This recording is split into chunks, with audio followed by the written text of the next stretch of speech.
So, boys, I've been watching Barry on HBO. Terrific show. It's taken me a while to finally get into it. And this is how my collector brain works. I started thinking it would be kind of cool to have a Barry in 1/6. Now, he's kind of like a Walter White, deeply flawed character. That'd be kind of fucked up to have in a 1/6 version. But are there any shows that y'all watch that are maybe deeper cuts that you'd want like a 1/6 figure from? I know Zach's going to say Merlin. All right, we don't even have to go there. How dare you? How fucking dare? That's exactly what I was going to say. Of course. But Zach, maybe we'll start with you. Oh, go ahead, Dean. How about you? I was going to say, just on the flawed character side of things, Dexter. Dexter's an incredible character, but he is, like, without a doubt, a terrible person. Like, Yeah. He's a murderer. Now, he murders even worse people, but, you know, that's only to quench his desire to kill people, right? So It's like those third-party companies that rip off other third-party companies. Wow. And like, I mean, like, you know, I mean, is it that bad? right, yeah. Get my present toys for $150. That's one of those for me is one of those characters that's like I really want him on the shelf, but also like he's a psychopath, literally. Yeah. And I think I've seen a few Dexter, either customs or other companies have made it. Was the question obscure shows or bad characters? That you Maybe want? just like a deep cut, something that doesn't necessarily make sense for Sure. most folks on their shelf for 1/6, but you'd want it. Yeah. I have said this for a while. I really, and I have a 3D printer, so at some point I may just try to do it or commission someone to do it, but I really want a 1/6 scale King Arthur in the coronation outfit from the Merlin show. I think Arthur is like my favorite character on that show outside of Merlin. Merlin, there's not really anything, like, it's just all fabric, so I couldn't really make any of that stuff. But yeah, Merlin, great show. And then honestly, a show Dozens that I'll talk of about, people would love that. Dozens. 10 of people would love that. The Orville, I've been watching it. We'll talk about that later. But for some reason, I thought there were 1/6 scale figures of the Orville, and I was disappointed that there wasn't. There was like HeroClix and like this company that makes like a replica of the ship that's actually in the show, but there's no. I couldn't really find any figures for them. Yeah. Interesting. I agree with you on the Orville, but one of my favorite movies is called Wasabi with Jean Reno. His nice. character is Hubert Florentini. And there's 1,000 Jean Reno head sculpts out there. And I started piecing together, he's just like a cop in a suit. So it's like super easy to put together. So I started making that, but like nobody would know. They would just be like, oh, that's a weird looking Leon the Professor. It's like, well, I was going to say Leon. yeah. But yeah, that's one character for me. How about you, Ben? Timmy Hortons the... I've got so many. I've got so many floating around. Wow. I'd want a Sam from Quantum Leap. I don't know if you guys have ever seen that show. Scott Bakula. But in the Quantum Leap version. I'd want a Hiro Nakamura and a Siler from Heroes. Back in the day, I loved the first season of Heroes. Now you're talking, Ben. I actually love that idea. Yeah, I used to really enjoy the Supernatural television shows, so a Sam and Dean would also be cool. Maybe like later seasons, Sam and Dean. Someone makes those. Do they? Oh, I gotta look that up. Yeah, there's at least like 2 different sets that I could think of. Yeah. Cool. Joe Peace as a young Lando from Solo. That would be awesome. But That'd be amazing. he's like super famous before Star Wars, so I can't even imagine how expensive it would be to license this portrait. And he doubled down and said that he's still going to do a show or a film in the Star Wars universe. So I think he's going to be back at some point. We'll find out. Donald Glover. Well, Marco, did you give your pick already? Yeah, Barry is my guy. Barry. Yeah. Okay, yeah. I haven't seen it yet. I gotta watch that. It's weird. I think you'd enjoy it. Yeah, a lot of people are saying they like the Orville. So we'll talk the Orville a little bit later, but let's get into it, boys. Are you an angel? What? An angel. I heard the deep space pilots talk about them. They're the most beautiful creatures in the universe.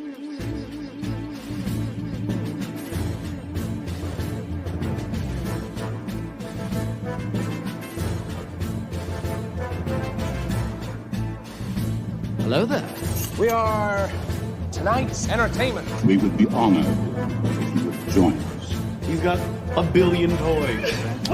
You brought in the doll collection. These are not dolls, Jim. These are commodities. Same as gold or oil. 5,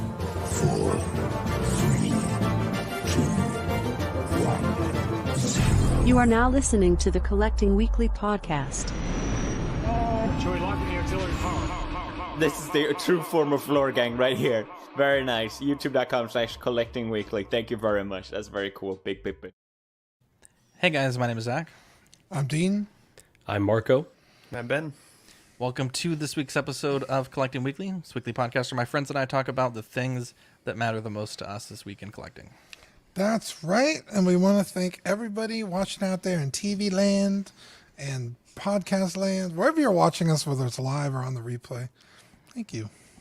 We love you guys. Angels. 100%. Look at all these angels in the chat. We got Toy Mafia, Gotham, Cenobites, Cyborg, Thumbnail. You'll love to see it. Tukatri, Badfish, Michael Mann. Shout out to Michael and Nick Mann. They are the inspiration for the episode title and the main discussion for tonight. So we'll talk about that more in a little bit. João, hi everyone. Let's go CW. DJ. We also have 12-inch Moose Stream, King Dingaling, Niculio, the Great and Powerful, Collector Joey. Pablo Meza. Joey, I actually got to get you on After Dark at some point, so send me a message on Instagram. Joker J, Sayful, Baby Boy 562, excited for the Ben Thomas and Friends show today, boys. Baden 23. Some bullshit. Renz Tolentino, yeah, it's some bullshit. MB Dyson 829, Joker J. We also have OG Fan, Hold My Balls, no thank you. Joe P, Big Dog Pound 1. We also have Lane the Legend Kramer. Michael says the Orville is fire.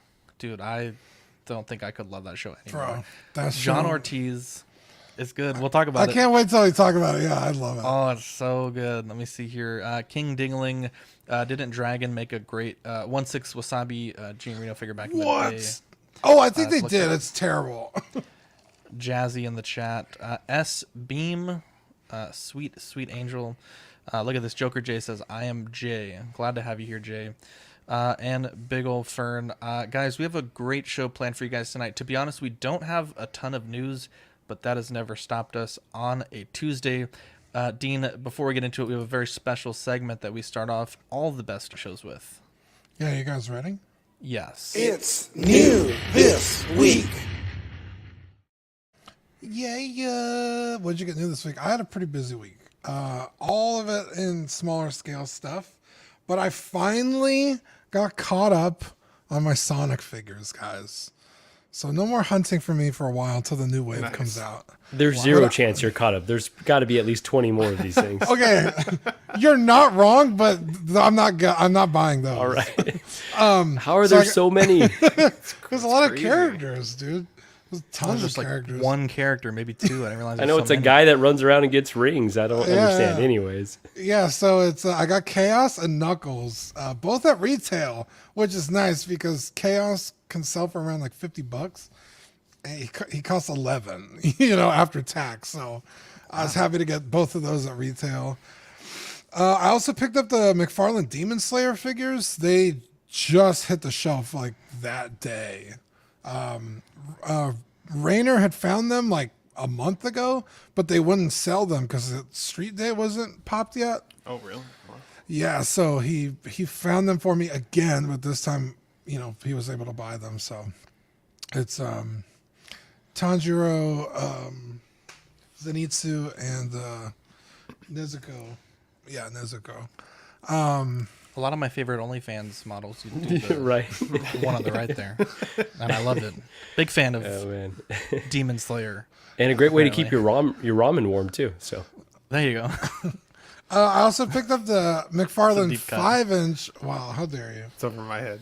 The McFarlane 5-inch My Hero Academia figures of Deku or Midoriya, depending on how you call him, and Bakugo, who's fucking mentally ill. I just started the show a few days ago. I'm Nothing wrong with that. I'm like on season 3. No, he's like fucking like, it's like, dude, chill out, bro.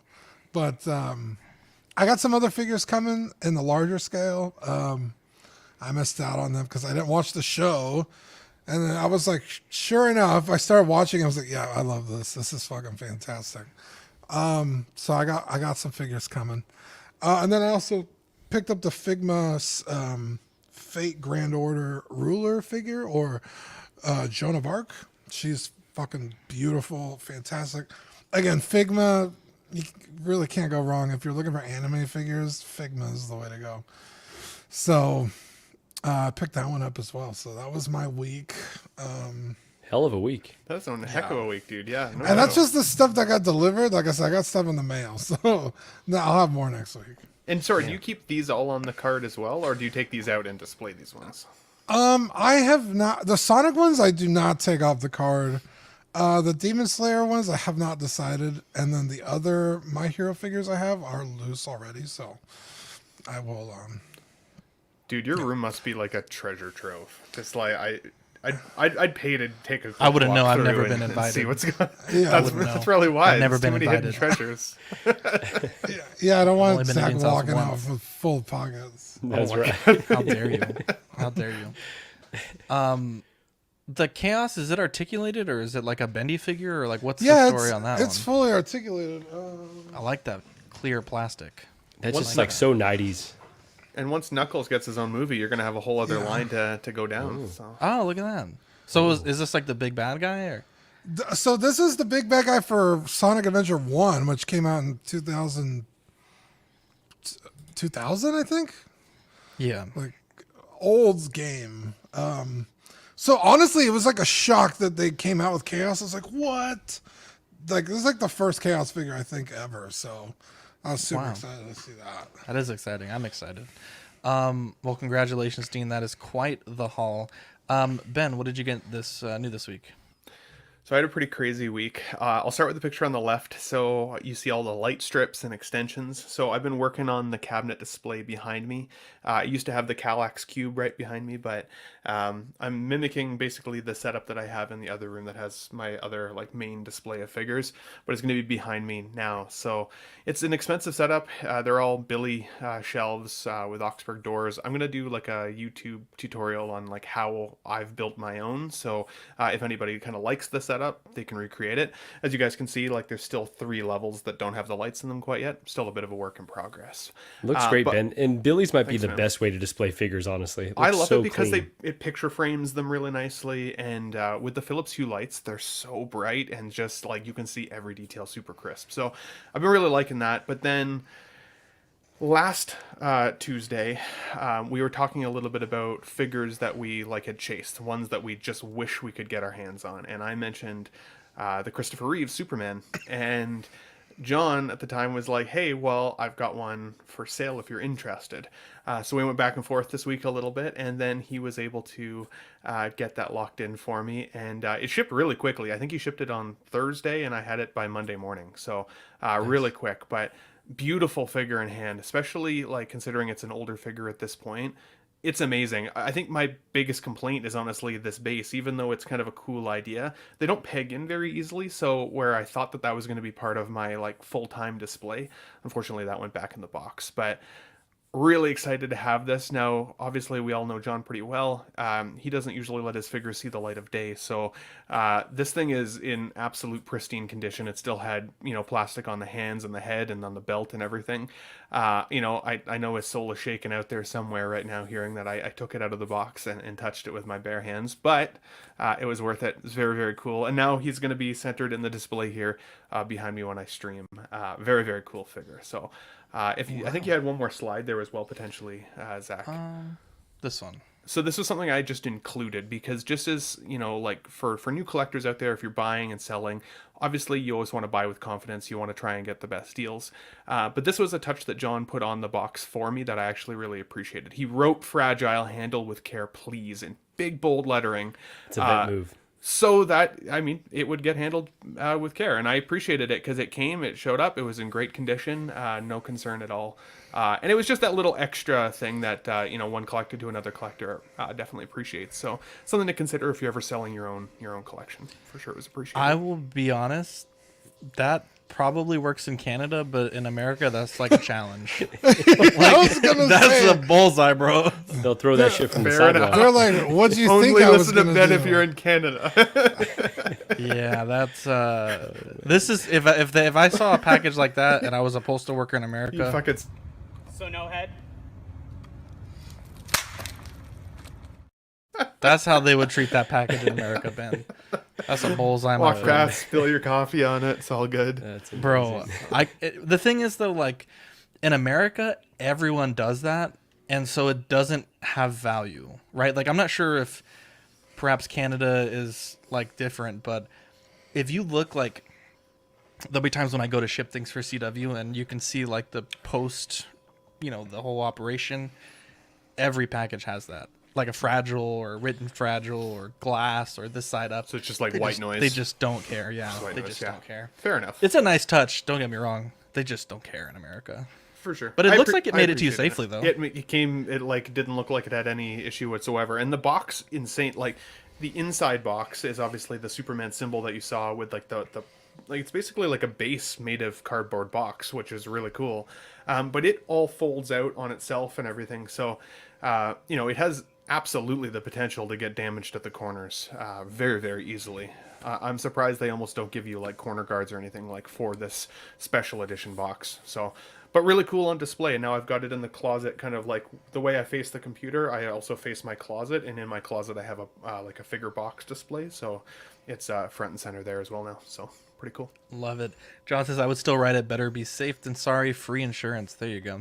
Mm-hmm. Congrats, man. I know that was a grail for you. I know after 3 you were talking about how much you Bro, wanted that it. It's a shame is, what happened to. Oh, go ahead, Dean. Sorry. Oh, I was gonna say this figure is always among the list of wants in people's collection. Like, yeah, this is an insane pickup, and like you said, John takes good care of his shit. So, yeah, it's it's an insane pickup. And it was interesting because going back to the last week's topic when we were saying like, would I feel butthurt if I got a figure like reissued immediately after I just spent the big bucks to get the previous version? But I gotta say, like, even if they reissued this guy tomorrow, while it would be kind of hilarious and John could laugh all the way to the bank, I'd still be stoked that I have this guy in the collection. Like, it is badass figure. So if it's in your sights and you're interested in getting one, get them. And if they reissue them, they do. It is what it is. 2 questions for you, Ben. Moose Stream says, is the price public? And then Pablo Meza says, are you going to be doing a review? I'm not sure if you want to answer either of those now or perhaps catch them later. I'll definitely do a review on it. I'll probably have that kind of within the next 48 hours. I was taking all the pictures and doing all the editing this afternoon before I got home. But I won't say the price because I think John probably gave me the friends and family discount. So also very appreciated on the Canadian side here. So there you go. You'll love to see it. Now, Marco, you had a pickup, and it's so crazy that you had a pickup like this. What happened? Yeah, so shout out to Big Bretta, an absolute legend. So, this is the infamous figure on CW where he was talking about the coat is flaking on this Bane. He can't wait for the reissue because they're staining on the elbows. And I was like, I've always wanted a Bane. I'll make you a good price. And he throws it across the room. So go check out on our channel if you haven't seen this clip.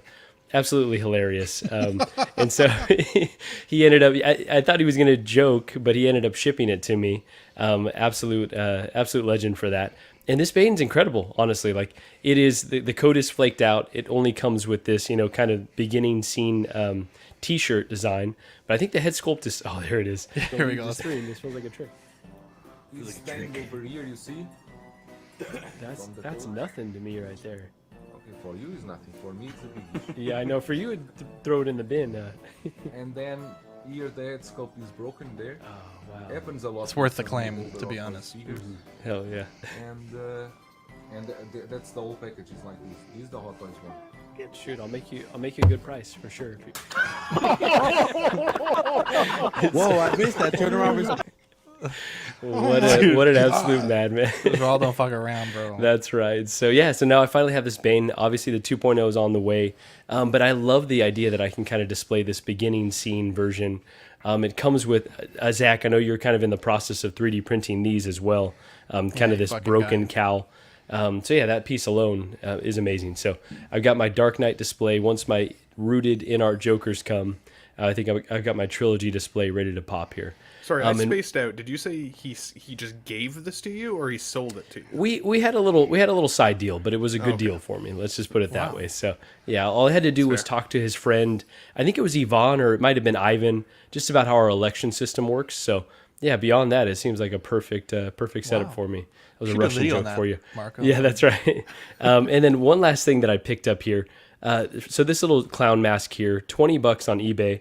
I was gonna have Zach's Wonderland 3D print this, but talking to him, he's like, actually, it's probably just for that price, you're best off just buying it. Pretty cool. Comes with this. I do plan to display this with one of my Jokers again in my Dark Knight display. $20, pretty decent. So that's a piece that's missing from all the in-art Jokers. And B. Dyson, perhaps he's wondering why you'd shoot a man before throwing him out of a plane. It would be extremely painful. That is a great comment there. Big ol' Fern says, what's up with Marco's voice making me feel all tingly? Marco, I think you mentioned you have some allergies and you may be off cam a bit. Seasonal allergies, yeah. My nose has not stopped running all day today, so the fact that I'm rallying like Bane is a minor miracle. There you go. Speaking of minor miracles. Oh, man. What? I was mute and I started saying a joke. Oh, no. And you moved on. I was like, fuck. Say the joke. You hate to see it. I was like, nobody cared who I was till I put on the sweater. Wow. It's a good thing you were on mute. Yeah, right. How dare you? You're a bad person. Minor miracles. Not a good guy. It was like half a joke, but yeah. Philip the Fool called me, and I felt so bad because I guess I hadn't saved his number from the first time he called me, and so he called me, and he's like, I answer because I was expecting a call, and he's like, hey, this is Philip, and I'm like, this is a setup. Are you calling to admit you spilled the beer, Philip? Philip on these nuts. Yeah, exactly. Did you spill the beer, Philip? No, but he's like, so once I realized it was him, I did save the number, but he found me the Havoc Marauder, the what are these? The Micro Galaxy Squadron, and great guy. He had needed some Zach's Wonderland printing done that I had in stock, so did a nice little trade. And it's not as fun as the Razor Crest, but it's still like one of my favorite ships in Star Wars, and I'm actually really excited because they just announced.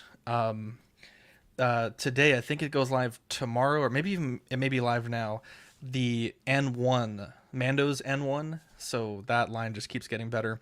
And then I picked this up from Nick's Collectibles on Instagram/YouTube. He's the guy that does all the 1/6 wrestling stuff, which Dean and I will be a part of. Actually, all four of us will be a part of, so that should be really fun.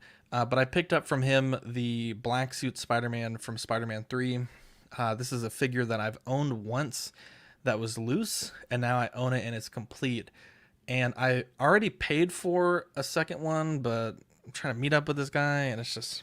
You're all in on Symbiote. That's such Seth, a weird focus right now, but I love it. If you're listening to this, we got to meet up, bro. I want to hang out with you, and I want the figure. But 3D printing is like, you can solve problems that literally only you have. And so when you put this character on top of this giant diorama base, it's fucking huge. And so I printed these little... I've been kind of prototyping them for a bit, but they're like these little hooks that can hold the glass. Now, in the past, the traditional thing to do was to get like these little metal C-clamps, but then you have to get these little rubber feet for the glass so it doesn't rest on the metal, and then it's a pain in the ass to get them level. I fucking hate it. And so I just printed this. It took like 3 hours, and now it fits perfectly. And it's like solving a problem that probably 0 people have. And so that's... I bet a lot of people have that problem, dude. Decals are a huge thing with the collector community. Yeah. You're going to go off the channel at some point and just start making your own just be Zach's Wonderland. I see how it goes. Yeah, there you go. Yeah, well, I'll leave you guys behind, and Dean, you can take over. Anyways, let's get into the news. So we'll start with X06. Ben, tell us what we got here. Yeah, so this was a tease from X06. Finally, they've been really quiet this year, which has been a little odd. Last year, it seemed like they were giving us an announcement or a release kind of every other week. And we're kind of tail end of April now. We've barely seen anything. But Picard Season 3 just ended last week.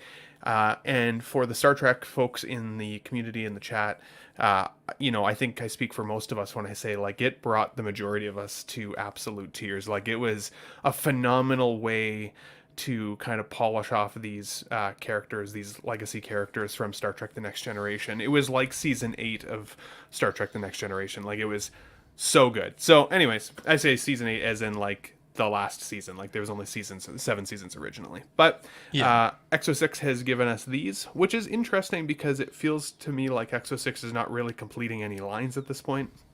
The closest to a complete line they've got right now is the Star Trek Voyager crew. But now they're giving us Picard, obviously riding the hype train. And to be honest, these teases look pretty good. And what I will say about X06 is it seems to me like what you see with their pre-orders, and like in their pre-order solicitation, is kind of what you end up typically getting from the final release. I don't think that they do much tweaking after that. So obviously you lose a little bit in the production, but for the most part, it's pretty good. These look exactly like the characters did in the show. The tailoring looks really good. So, happy with it. Sorry to interrupt you, Ben. Can you tell us, and obviously this is Jean-Luc Picard, but who are the other 2 characters for the audio listeners? Yeah, so we're looking at Jean-Luc Picard, Worf, and then Vadic from Star Trek Picard season 3, and she was kind of the primary bad guy for most of the season. As a woman? Yes, it's the same. You've seen Pulp Fiction? I can't remember what her name is, but at the beginning of Pulp Fiction, there's the couple in the restaurant. Oh, the robbers? Yeah, she's the blonde robber girl in that movie. I can't remember what her name is now, but. She ever had a name? She's scary. She's scary looking. She definitely had a name. Well, she's probably like an extra, but it's pretty cool. I think the only thing, as I said, my biggest criticism with this is that like we would like to see them complete some other lines. First, I'm really excited because this month my Locutus is supposed to be hopefully shipping out from X06, which is Jean-Luc Picard when he's assimilated by a Borg. So stay tuned for that one. And that's sold out, right, Ben? If I wanted to add that, okay. It's pretty. And sold. they posted on Nanjim posted on his personal page that it has no shoulder articulation. I'm not sure if that's a deal breaker for you, but no, not really. Interesting. I don't. It's interesting. OG fan says Amanda Plummer. That may be the. Yes, that is correct. Thank you, there we OG go. fan. Yeah. There you go. Now this was also announced today. This is Ensign Harry Kim. This one's $170, releasing June to August 2023. I will be honest. I think the face is really soft. I think like when you compare the actor to the sculpt, I don't think it's bad. I think the eyes are probably a bit off, but there's something about this that doesn't feel very premium. It looks like shiny plastic. The hair has a lot of really fine sculpting. I think the hair is fine. I just think it needs, like Hot Toys, they add like the pores with like they spray the paint on it. Mm-hmm. It feels like it could use that. I think the outfit is tailored excellently, but there seems to be something off about the face, and it may just be the lighting, perhaps. But yeah, this looks pretty good, and the price at $170 with a quick turnaround time. Again, I'm not super familiar with this character, but a lot of people on the group are pretty excited about it today. So Ben, maybe you can enlighten This is me. a super split decision from what I've seen, because I don't love the look of this either. Harry Kim was one of my favorite characters from Voyager. That whole cast, like, they were great. And as an ensemble cast, I think, as I said earlier, like, this is getting us that much closer to having a full, like, complete bridge crew, at least from one of the Star Treks, which is cool. I do feel like the face could have been baked in the oven, just took a little bit longer. It does remind me of, like, a wax representation of a character. Like, if you see, like, Madame Tussauds, like, that's kind of exactly like, it's almost there, but it's not 100%. Having said that, this is and it's a terrible excuse, but this is probably the only time we'll ever get a Harry Kim from Voyager in 1/6 scale. Not to say that you should be happy with just what you get.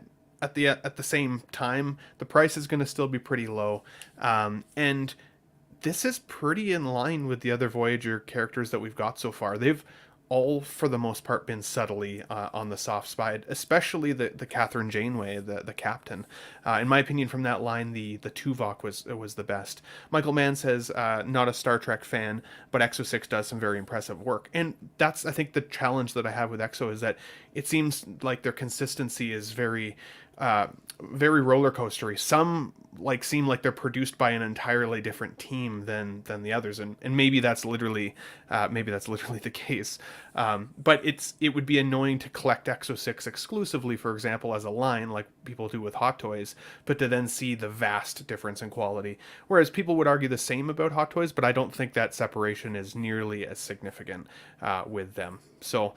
We'll see what we get, but somebody in the comments made a great comment there as well. I think it was OG fan as well. That like we've been waiting quite some time now for another Kirk release, and yet we get a character that we've barely got to know it through Picard. But I think the point there is clearly it's selling, right? That's Picard season 3 is the hot topic right now. It's been compared to Mando and all these other things. Wow. Fairly or not fairly. So they're obviously gonna go where the coin is. So. There you go. Dean, Marco, do you have any takes on this one, or we can move on? I don't know enough about this guy to really speak on it. Or any of these, actually. Tailoring, the accessories, anything? Oh, I mean, as far as the figure goes, yeah, I think it looks fine, but like you brought up the sculpt, I don't know. But Star Trek figures always look cool. Yeah, I do have a question for Ben, though. Do you know a lot of Star Trek collectors that are collecting full-on lines? I know you said they want to see more in the line. So is this more to placate those folks? Like, all right, let's just give them a bone so they can add their Harry Kim and just build out that full lineup? I think for a lot of the collectors that have kind of messaged me, building at least the bridge crew for each of their favorite Star Treks is kind of the goal, right? So they don't necessarily need some side aliens. They don't necessarily need the big bads. They don't necessarily need that. But if they can have one, crew representation of Voyager, one crew representation of the Next Generation, and the other series as well, I think that's what people are kind of going for. For the folks who can't necessarily afford to get every figure on a bridge crew, a lot of the folks have been messaging me to say they've at least gone with the captains. But even then, when we got the Catherine Janeway from Voyager, some people really loved her, and other folks just didn't. I was one of those. I didn't end up buying her, even though she's one of my favorite characters in Star Trek. I didn't like the look of the figure, and I'd be worried I'd regret the choice once I got it in hand. There you go. Badfish says X06 for Company of the Year. Now, CC Toys is releasing a Joel. I think this is now the third one that we've seen. They're calling this the Last Survivor S1. I didn't see a pricing in the show sheet, and when I looked on 16 Kit, I didn't see a pricing around lunchtime. I think the sculpt on the right looks passable. I think the sculpt on the left might be the worst thing I've ever seen. And it's can't unsee it, actually. The sculpt on the left looks like a Pedro. Just not our Pedro. It's just not Pedro Pascal. Yeah, that's a toughie. And it's kind of hard because the Toys Era one that we showed last week, I mean they're bringing real wood, leather, like die-cast metal accessories, like they're really bringing it. And that's shaping up to be a banger figure, honestly. Yeah, which is this one here. So, I mean, your options are this one for an unknown price, or this one, which is not that expensive. And Mars Toys is doing one as well. Yeah, Sean says X06 is planning for the long haul. It's smart to wait on the OG characters. They're building a customer base. I would say, though, to that point, Nanjim says that X06 does have an end date. So, I think, Ben, I think it's 5 years total that he has planned for X06, and then the company's going to shut down. He originally said 3 to 5 years. I slightly disagree with that point, only because I've heard collectors saying that they're already selling their X06 because they're not being able to build their bridge crews out fast enough. So starting with like multiple spread, I think is actually spreading people maybe a little too thin. At least the people who've reached out to me with what they're looking for. But there you go. The Last Hope by Toys Era. This one, the toy is Ellie from the HBO show. 170 released in Q3 2023. Again, I think that the Joel that they're doing, I think it's probably, until I see Marv's Toys, which, obviously could be better, and they have released a really fantastic figure this year. I think Toys Era right now is in the lead for me as far as if I was to invest in this line, who I would go with. I think the body looks good. I think the portrait, I think they've done really well in the portrait.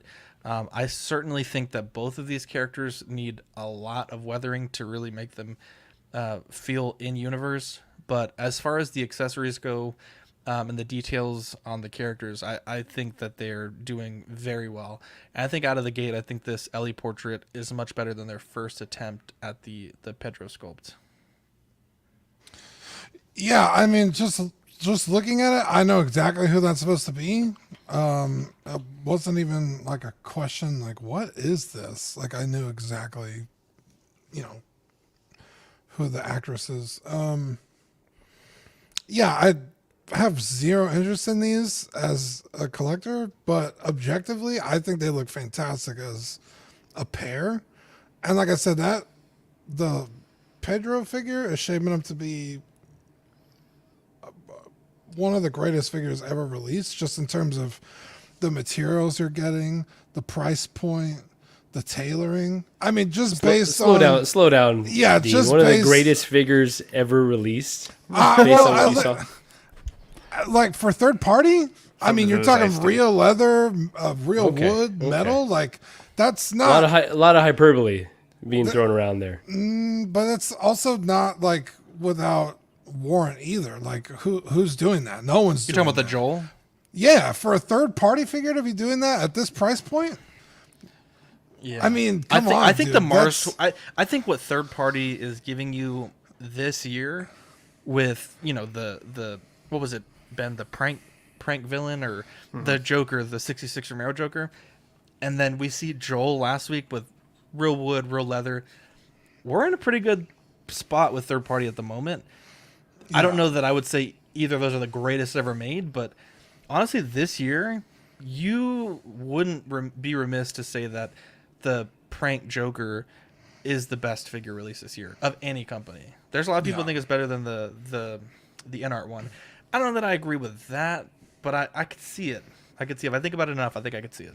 Indeed, I'm just talking a little bit of shit because the first tease of that Joel, the sculpt looked pretty rough. Right, I was smacking it.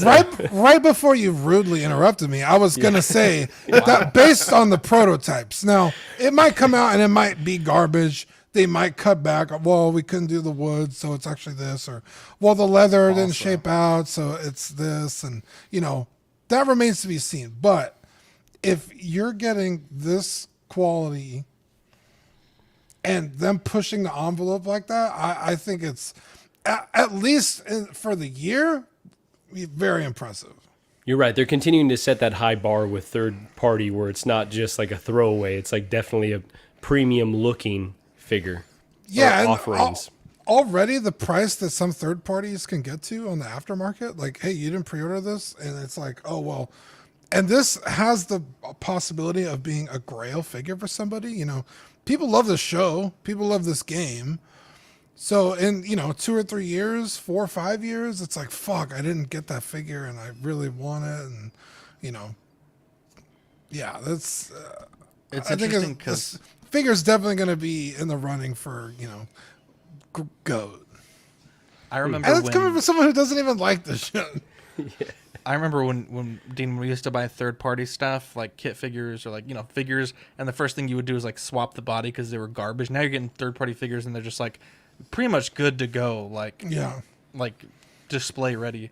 Ben, what do you think about the Joel and then also the Ellie? First of all, for Dean, I feel like, just like Broccoli Dean, you can't hate on something if you haven't tried it yet. If you haven't watched the show, you can't say you don't like the content from the show.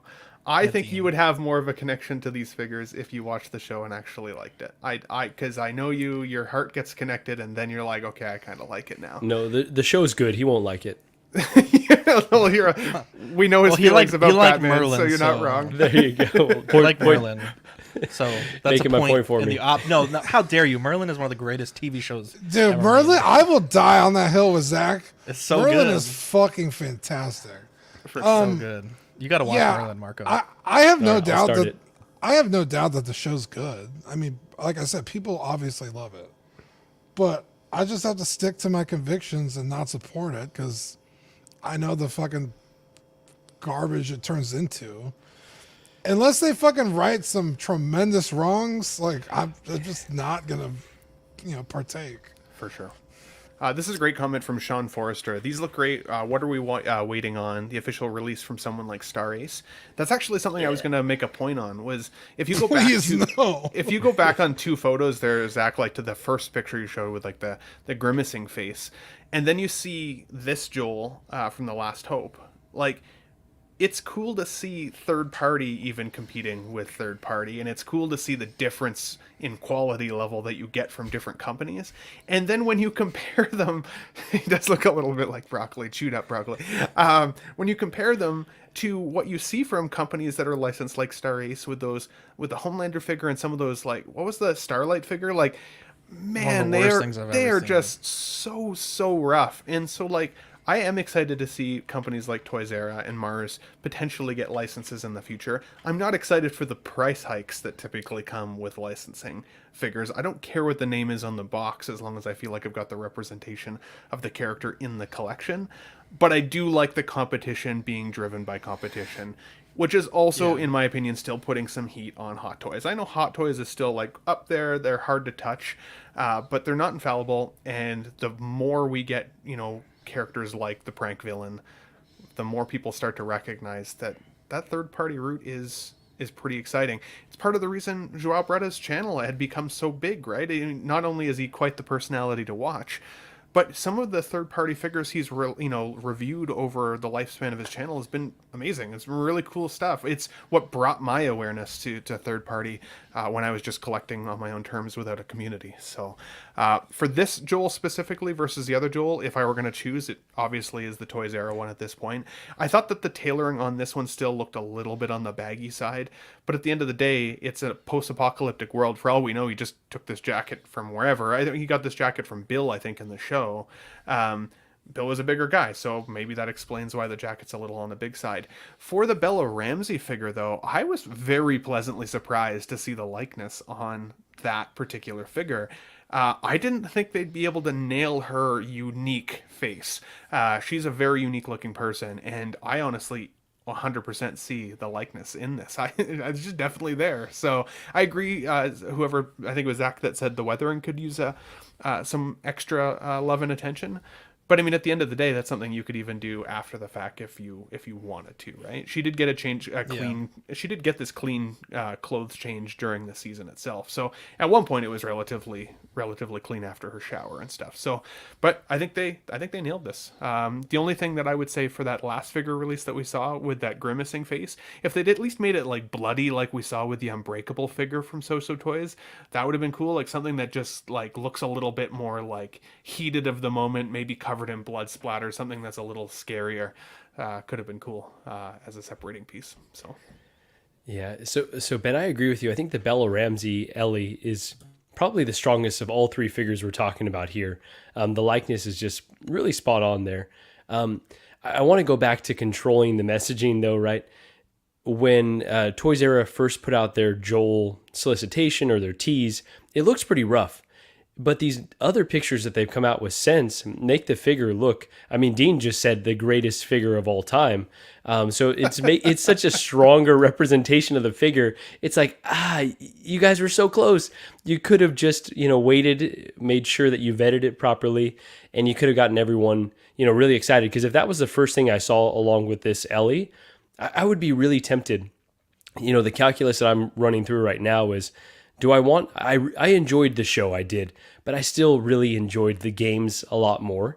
And so do I want that representation from the games? We know Lim Toys is making the game figures. I think I'm going to hold out for those. That being said, I'm pretty impressed by what I'm seeing with Toys R Us. The price is pretty right. I'm tempted to put down a deposit like we just talked about. Once these sell out, these third-party figures, sometimes they're really hard to get a hold of. Now, that's not a good reason to just go out and buy something, but Last of Us is a property that's near and dear to my heart. So very, very tempted. Can you go back to that original, this frowning face with Joel?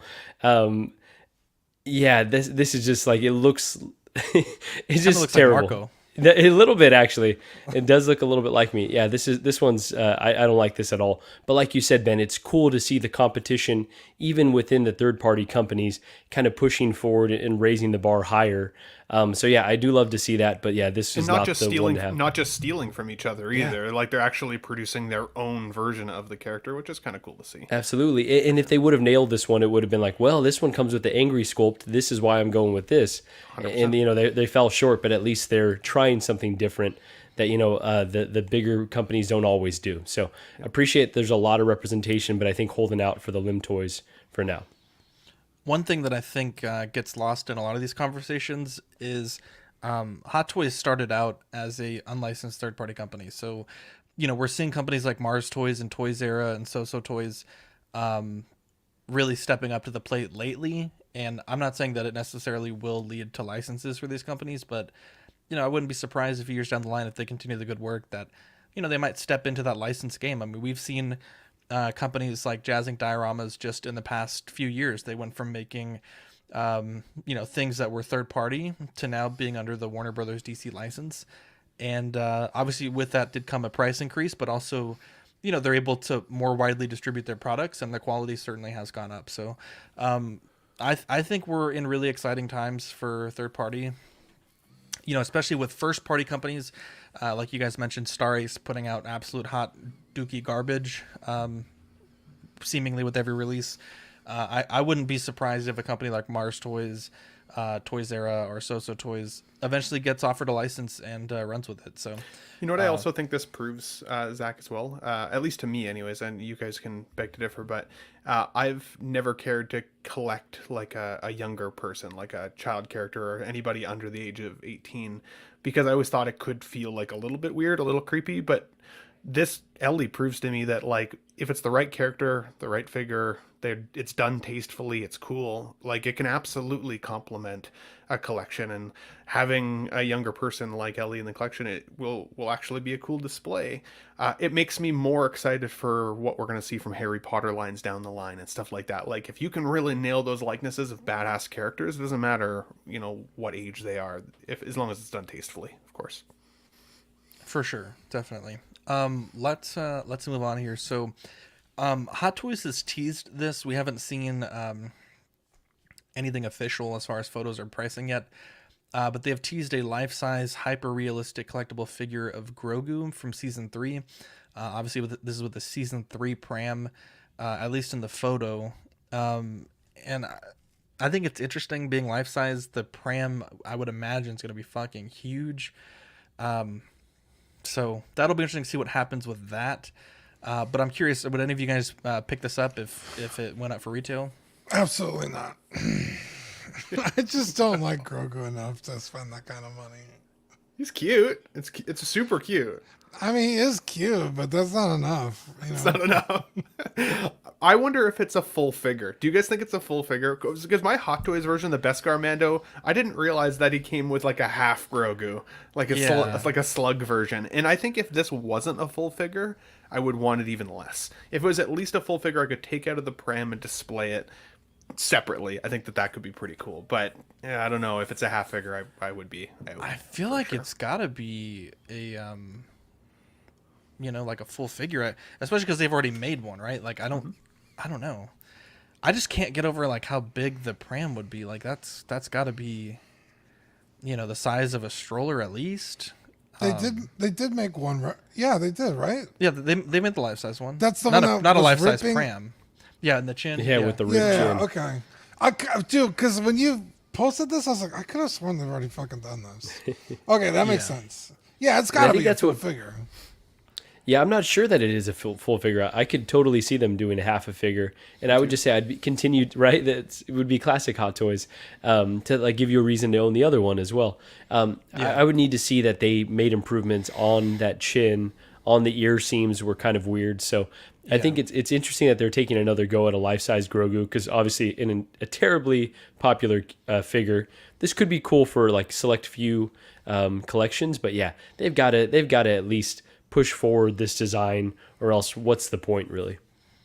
Yeah, I just worry that if they like, I mean, obviously they could be showing us this, and it could just be the Grogu itself, but like unless the pram, like I can't get over like how big this pram has to be and how heavy this is going to be. I'm not saying it has to be diecast, obviously, but for it to be something that's not going to just fall apart, like it's got to be like a pretty good amount of material, and I feel like to get it to America for like Sideshow or even just the people that order from the overseas retailers, like, I mean, this has got to be a massive box, and I just don't know like who this is for, right? Like, you know, we always hear like from Joel, like how, at least in the beginning of his channel, like how little space there is really, and like a lot of these more premium, larger figures that sometimes they struggle to find space for. I don't know. This is a weird one. I mean, they've just teased it, so it doesn't mean that it's going up for solicitation yet. I just don't know, like, if this is going to be another N1 or, you know, any number of characters that they've teased and not released announcement. I also know that like the Sideshow one, I think, is still available. And I honestly had thought the Sideshow one was, I thought it was a better likeness to Grogu than the Hot Toys version even. So I'd be curious if they will do it. The Sideshow will always be available until the end of time, Ben. I regret getting that one. I regret getting it, but I'm also not bummed that I didn't get the Hot Toys, if that makes sense. I'll give you $80 for it. Wow. Dude, I'll take that. All right. I did a mod to the neck. If you want to pay me $100 plus shipping, I'll send it to you. Well, you send me some pictures, I'll consider it. His mod is all jank, dude. It's pretty janky. He screwed it up. But a lot of people like it. What'd you do to it? Okay, so he has this like goofy little like upward tilt to the neck. Yeah. But it means you can only display it like low. Because if it's like waist level, he's looking at the ceiling. So you broke Grogu's neck. No, I kind of. I drilled it and then drembled the cavity where the neck is. And then tried to return it to Sideshow. This is some janky ass shit. Yeah, it was defective. The axles broke. Anyways, and then I put tape on it to like make it so you can position it. It will stay put. It's held up flawlessly, and you can articulate it up or down or left or right. It's just janky, but you wouldn't know with the outfit on. Like you have to actually undress. Send it me some pictures. I'll send you some pictures. R2D2 by janky ass Grogu on my channel.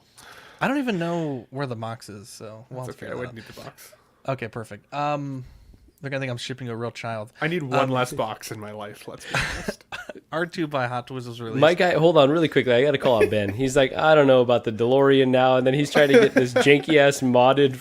Hey, I've been looking at that Sideshow. How dare you? Grogu for $400 Canadian for like too long. All right. I see. It's a good deal. Yeah. How dare you? Even if it's duct taped. Yeah, it's pretty bad. At least I'm being honest. You're not gonna get that shit and be like, what the hell? R2 was released by Hot Toys. I feel like this has got to be the definitive R2 at this point. Weathering looks fantastic. Honestly, I don't even remember half of these accessories in the movies or the shows, but my goodness, this thing is jam-packed with shit.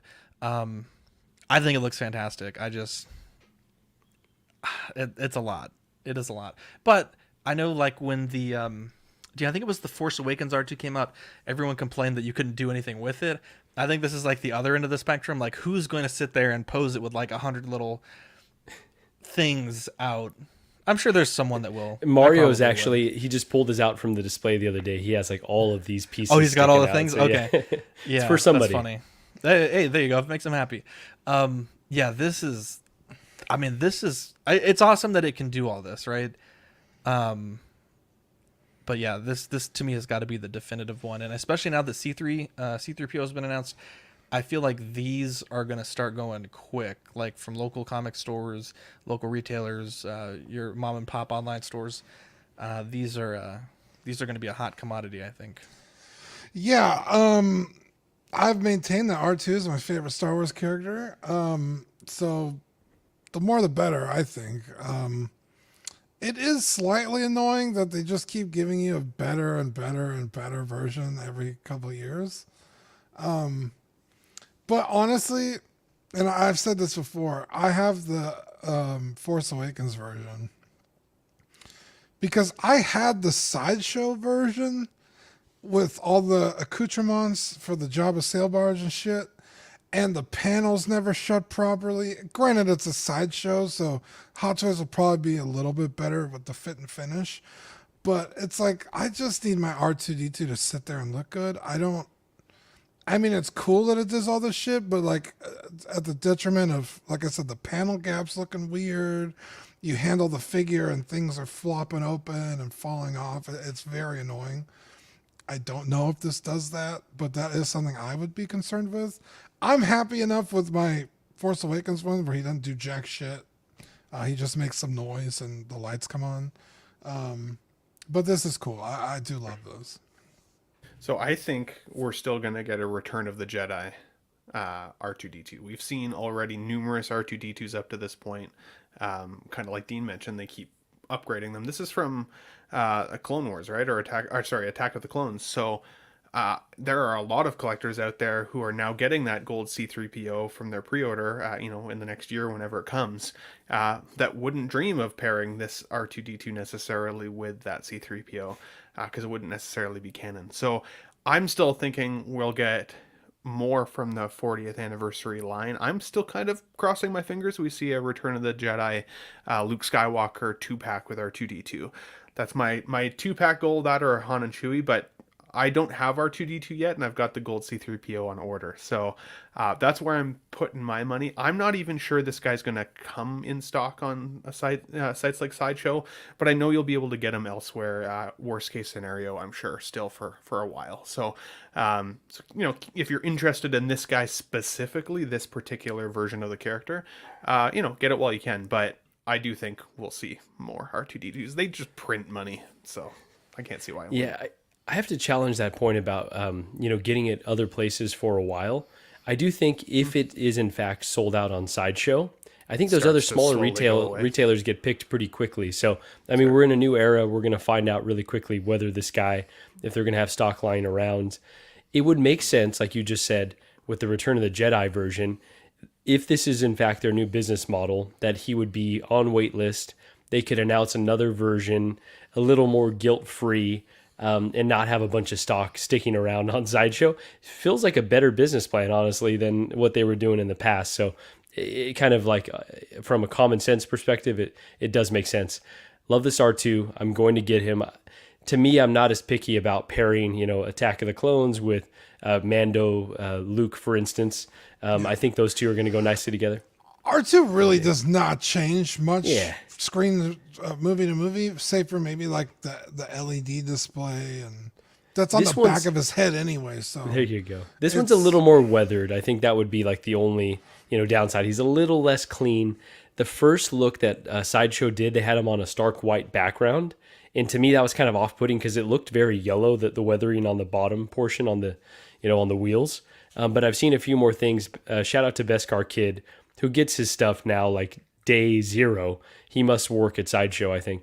No, it's a speculation there. But yeah, so his video showed like the weathering to be a little bit more consistent throughout the body, a little less yellow, a little more brown like we're seeing here. So I'm less worried now. But yeah, I think just like Dean, I'm with you.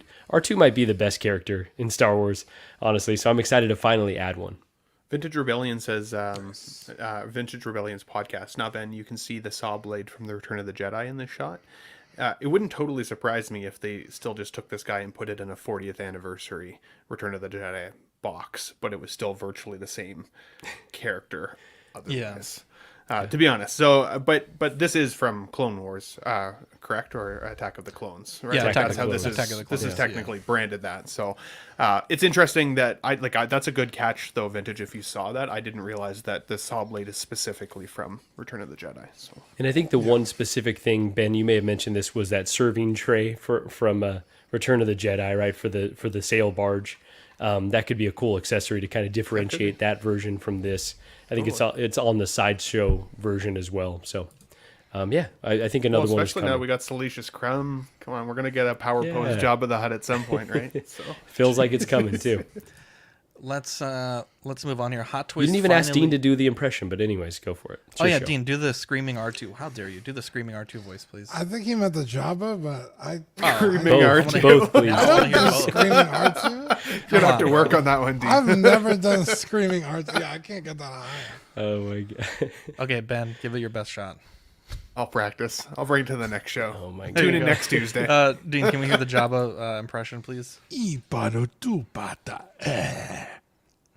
Wow, there you go. Turns me on every time. Cyborg, after what seems like 3 years and probably one lawsuit, is released. I know for a while there, the only Cyborg was a third-party one. It's great to finally have an actual licensed one, and I think the quality on this one is fantastic. The portrait or 3/4 portrait looks excellent. I think the accessories look great. Tons of different display options. It kind of reminds me of the Kalons now that I've seen the Orville. But yeah, this looks awesome. Like, for as long as people waited, like, I'm glad this wasn't a dud, right? I think that they delivered, and I think finally the Where is Cyborg memes, they're over. I feel like it's a new day for collectors. Dude, it's like when they finally reissued the Mark 46. Yeah, I know, exactly. It's like, that's how we judge time now. Now we're in the... yeah, it was Mark 46, then it was in the Where's Wanda then period. It was Cyborg. Where's Wanda? Okay, there you go. Yeah, we're in the Wanda generation now. Honestly, when this popped up on the show sheet, I was like, didn't this figure come out already? It's just... I'm like so over Cyborg at this point, but you're right, Zach. It does look fantastic. I think just in terms of character design, he looks a little goofy, but that's not the fault of Hot Toys. Like, that's just the way the character looks. So yeah, I think it's solid. I don't have any really negatives to say about it. Portrait looks good. Lights look good. Alternate head. I honestly, yeah. If that wasn't there, I don't think I would have noticed, to be honest. So, yeah, I think it looks fantastic. I was trying to find the name of the channel, and I'm having a hard time finding it now. I think the person's channel's name is MRC. Somebody who lives in Hong Kong. He was on Leal Show last week or this week. My time's all running together, but he was saying that he's got this figure in hand now. And one of the comments that he made that stuck with me, too, was that there is no diecast in this guy, which again, it's not it's not solicited as diecast, but it is fully plastic, so that was good to confirm.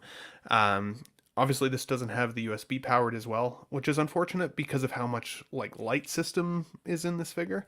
I can't imagine sticking all the batteries in and then really only having enough time to get a couple pictures before you have to turn it off, or you'd have to get one of those cables, batteries, or whatever the heck you call them, fusion reactors, installed, which I've never done. So anybody out there, if you have a source for that, I'd be interested for my Mark 7 Iron Man. But the other thing he mentioned was that the arm peg ends in the back are just a little on the loose side. They tend to fall out a little bit through posing. So while I think the figure looks amazing and the figure photography here is excellent, I think the character likeness to the actor is really, really good, or the portrait likeness is really good. I feel like I was kind of over the Zack Snyder Justice League movie, like already what feels like, a year or 2 years ago. I've got the Nightmare Batman and Black Suited Superman behind me. I want to get the Wonder Woman. I really don't like Ezra Miller's Flash, even though I'm excited for the new Flash film. And then it would really just be this guy and Aquaman. And Aquaman is coming out with a new film, so I may just wait to see if Hot Toys does another Aquaman.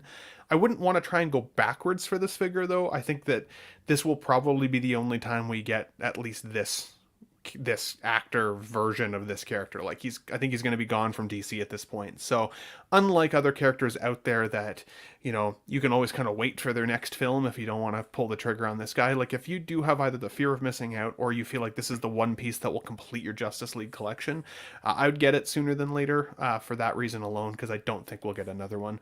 But that doesn't mean that like DC down the line isn't going to give us another version of their own Justice League and see different versions of this character. So I will not be getting this, but I am excited to see the folks who do get it in their collections, because I think photography wise looks epic in the collection for sure. Yeah, this is one that I'm on active watch on. I think I can only get the exclusive version, which includes the mask, through Sideshow here in the States, and I think you can get it overseas as well, but it kind of limits the options. I'm kind of a guy who likes my deals, so they're kind of putting me in a very specific hole where I've got to like choose. I'm waiting to see if this goes blue screen anytime soon. It hasn't yet. I'm kind of surprised. I kind of expected it to go already for them to kind of force collectors' hands, but it seems like I might have a little more time to collect some data. Let's see who in the chat. This was OG Fan was saying MRC Collection Ventures.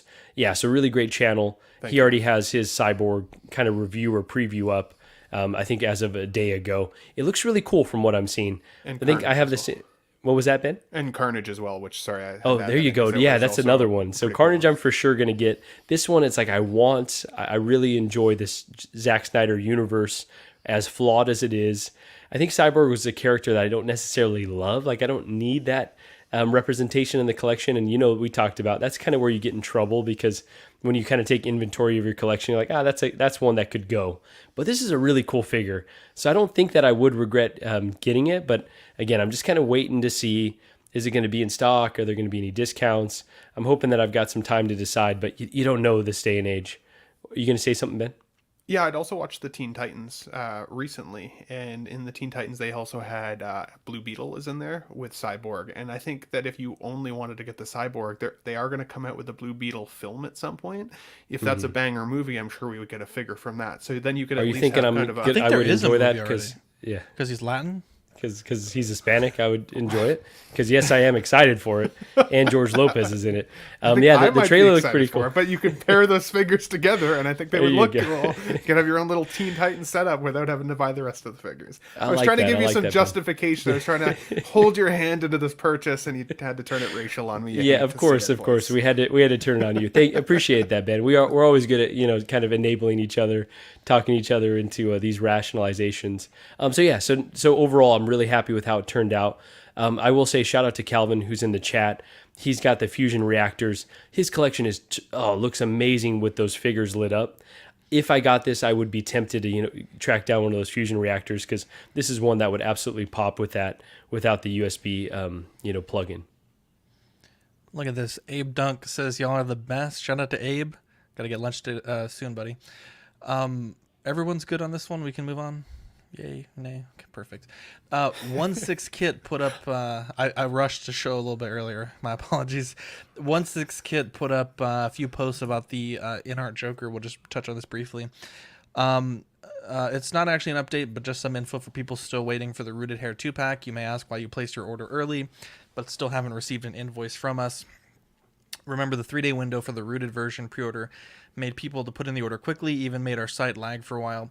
90% of the orders were placed within the 3-day window, but so far the Rooted version has only released about 40% of its orders.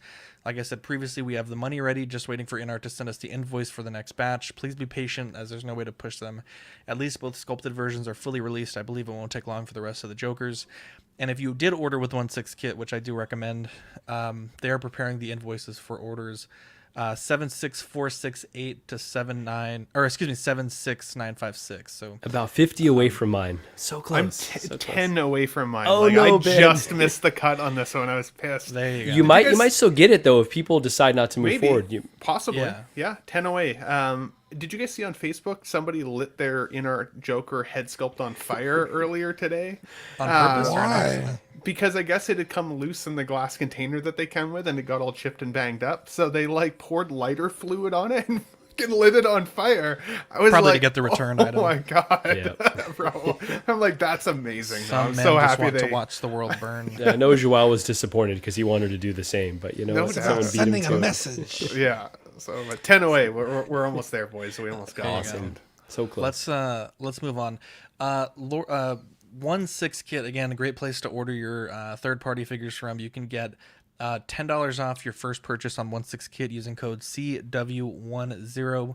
Again, that's CW10. Kit is a great guy, and he will take care of you. We're getting kickbacks from these. These are some great retailers that we work with. Off the Racks Collectibles, if you're in the United States, for first-party figures, $15 off any $100 purchase with code CW. If you're purchasing pre-order, that will be taken off the final payment. If you're purchasing an in-stock item, that will be taken off at the time of purchase. So two great retailers we recommend. Again, we don't get any kickbacks from these. We just want to save you guys a little bit of money and help you get some collectibles. Both of these have some great stuff. If you're looking for things, be sure to check them out. Now, Dean, you got a message from Michael Mann. And I want you to share that story, because it's the reason why we're talking about family, as Don Toretto says. I don't know, I haven't seen any of those movies, but I know it's important to the movies. Something about family. Something about family. There you go. So, Dean, and obviously we're sharing this with permission. We wouldn't just, share your messages without permission. So, what did the sweet man family tell us? Yeah. He starts by saying he's a little bit older than we are. and he has fully grown children of his own.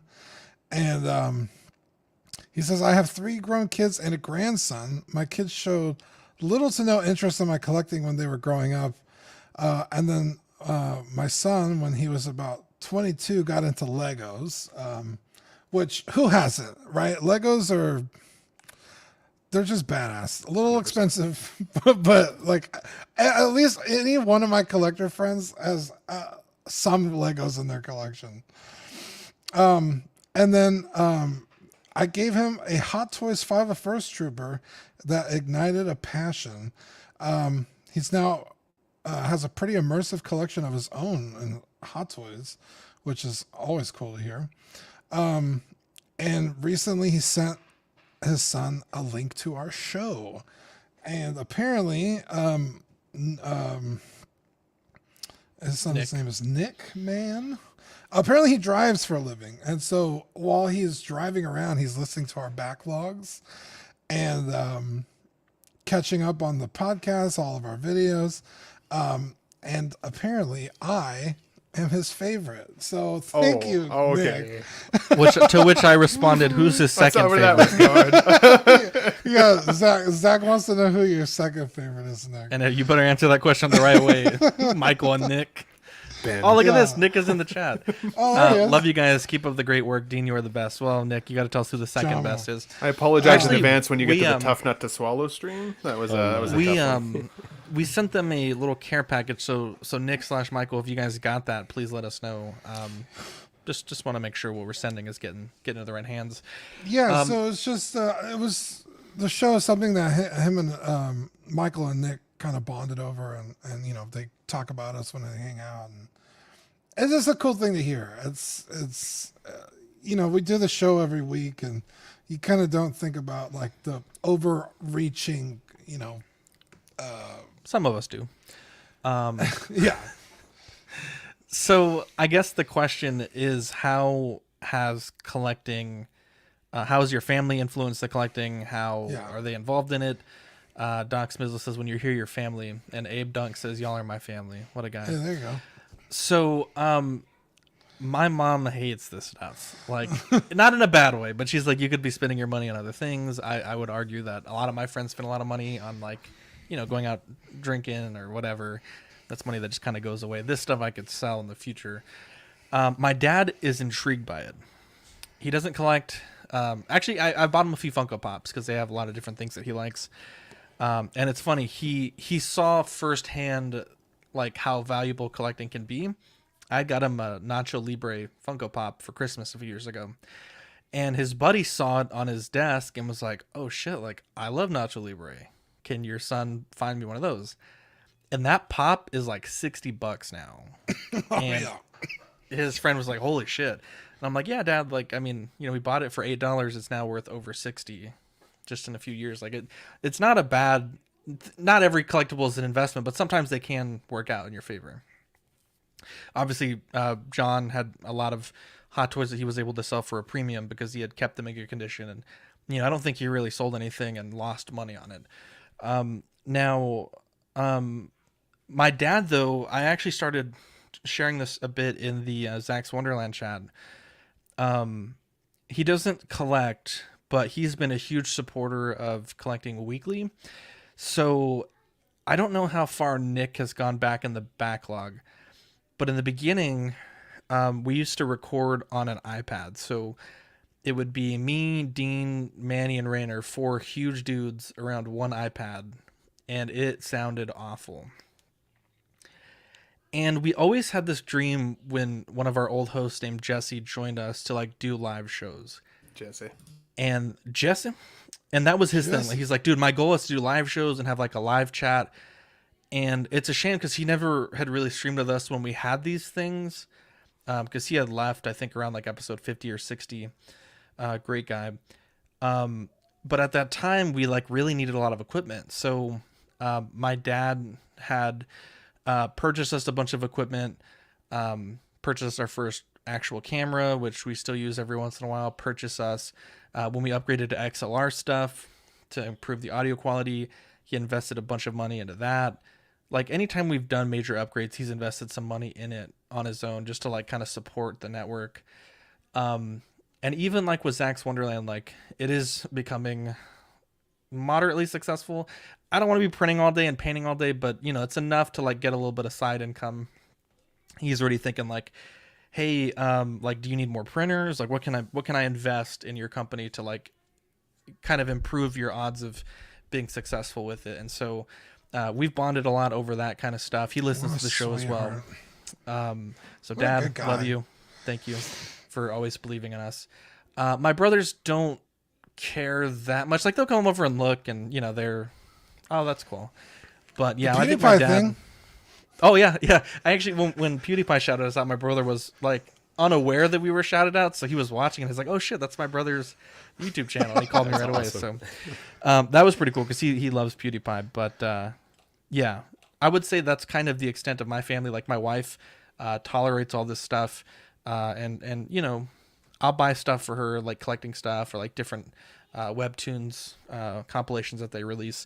My daughter is a huge collector. She has a sweet toy collection, and I know, Ben, you had kind of put in the chat, like, how do you teach your kids to respect the collection, or how do you get there? I have a lot of videos of my daughter when she was younger, and like even before she could walk, like kind of teaching her like, hey, like we don't bang on the glass, we don't like shake the cabinet, like you can look but you can't touch, there's things that you can touch. And her whole life she's known like not to come in here and mess with things, right? And so it's exciting, right? Like teaching a kid like how to collect, what they can collect, finding out what they collect. And it's been a really fun experience with all that. Calvin says, just throwing out there, I drive for a living. I listen to all the backlog shows. I'm just saying I ain't too proud to beg, love goodies too. Calvin, send me a message. We'll see what we can do. My guy, Calvin. Late bloomer. Shout out to the collector dads out there. They're the blueprint. And DJ says, glad my girl's cool with me collecting. She buys me stuff sometimes. Love that woman. Dean, so you have some family members that collect, and obviously your mom is a huge fan of the channel. You want to share some of that with what you feel comfortable sharing? Yeah, so I grew up collecting. My dad was a collector. He collected like Star Trek stuff, or he used to love the Movie Maniacs line from McFarlane. And so I guess I just translated, you know, when we used to go to like flea markets and stuff growing up, like he would buy me. I was always in the Star Wars, so yeah, him and my mom always kind of just enabled my collecting, I guess, which was nice.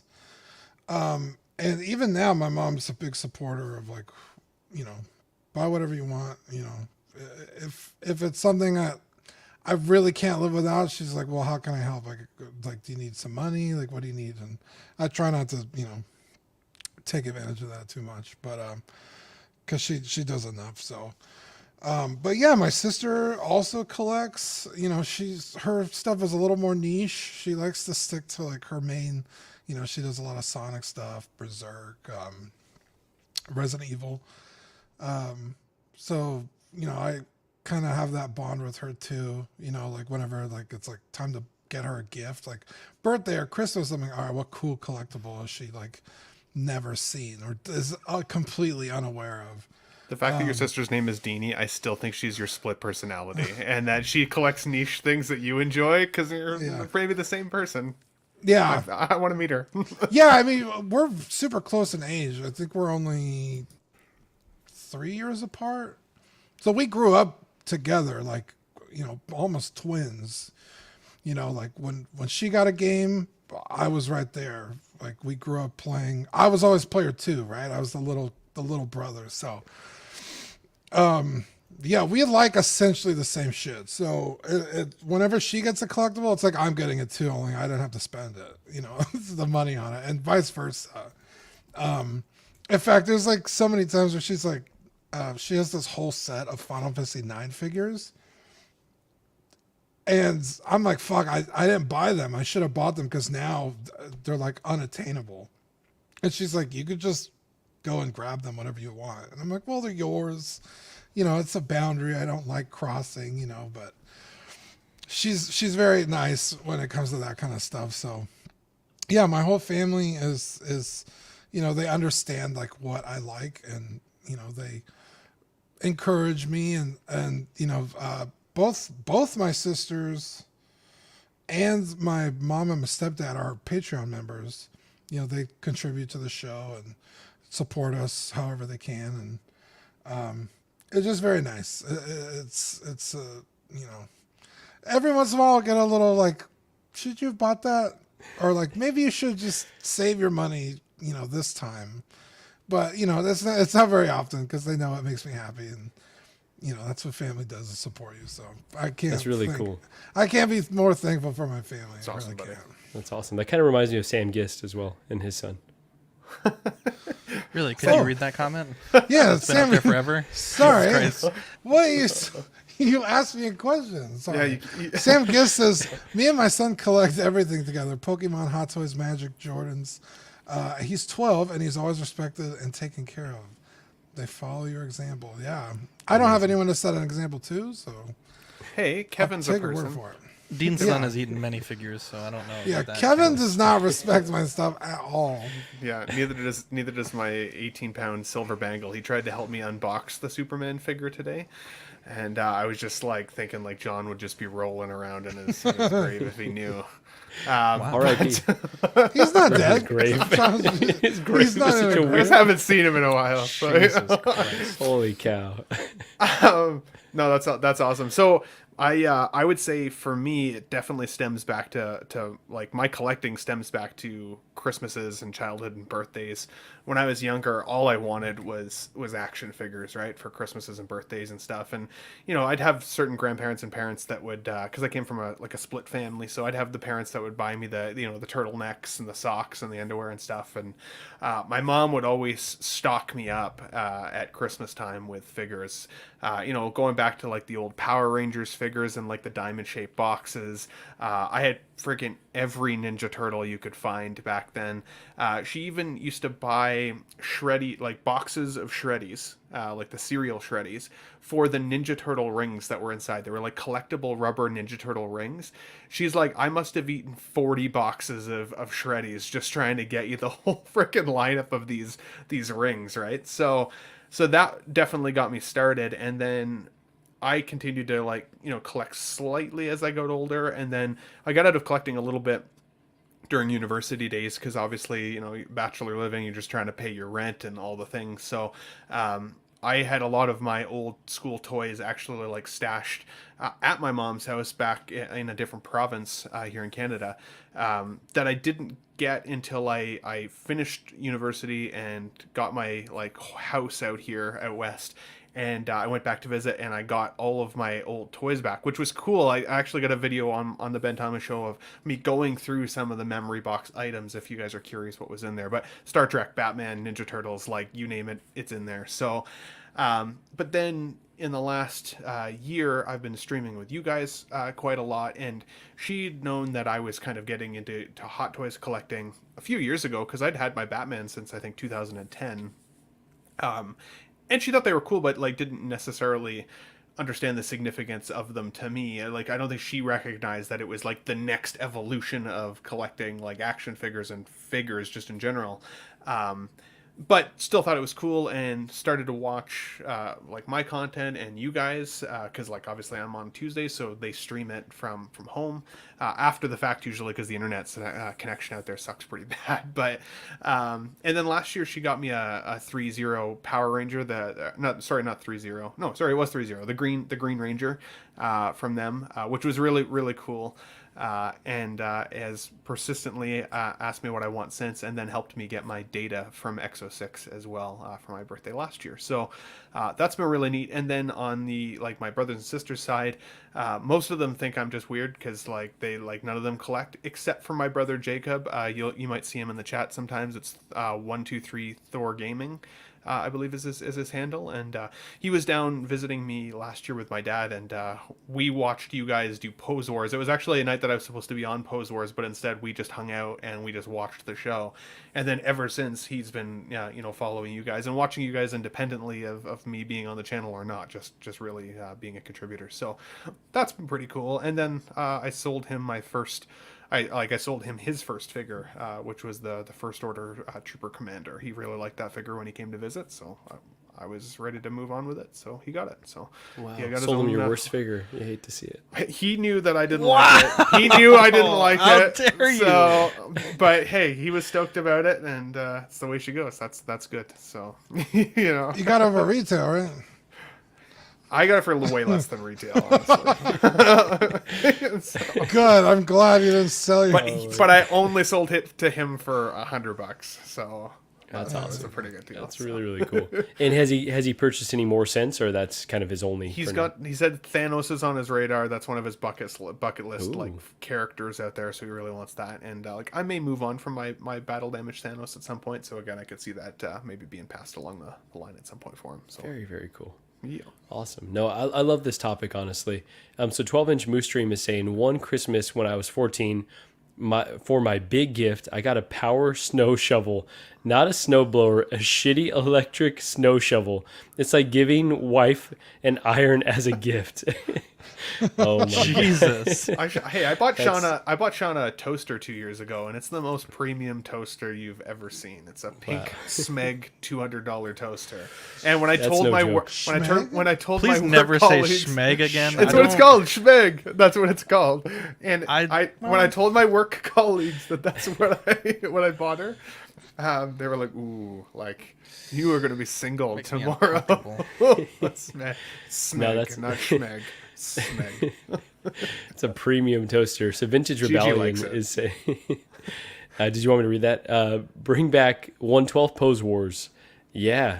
No. Okay, I guess not. It's not happening. So no, I love this topic. It's funny, like growing up, you try to become like your parents in a lot of ways and then distance yourself from the stuff that you don't like about them in a lot of respects as well. Well, my parents are like, they're hoarders. I think that's the nicest way that I could put it. Not very nice way. But they collect things as well. But they have so much stuff. Like they go garage sailing, they go antiquing, go to flea markets. They've got so much stuff. So growing up, like the collecting thing was totally normal to me.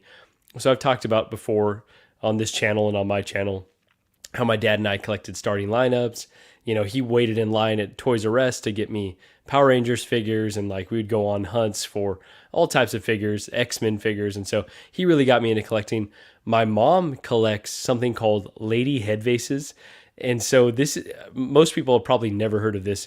They're absolutely horrifying. They are vases for flowers that are women's heads, and they have like some celebrities. They've got like Jacqueline Onassis, and some of these go for hundreds of dollars. Like it's a weird hobby.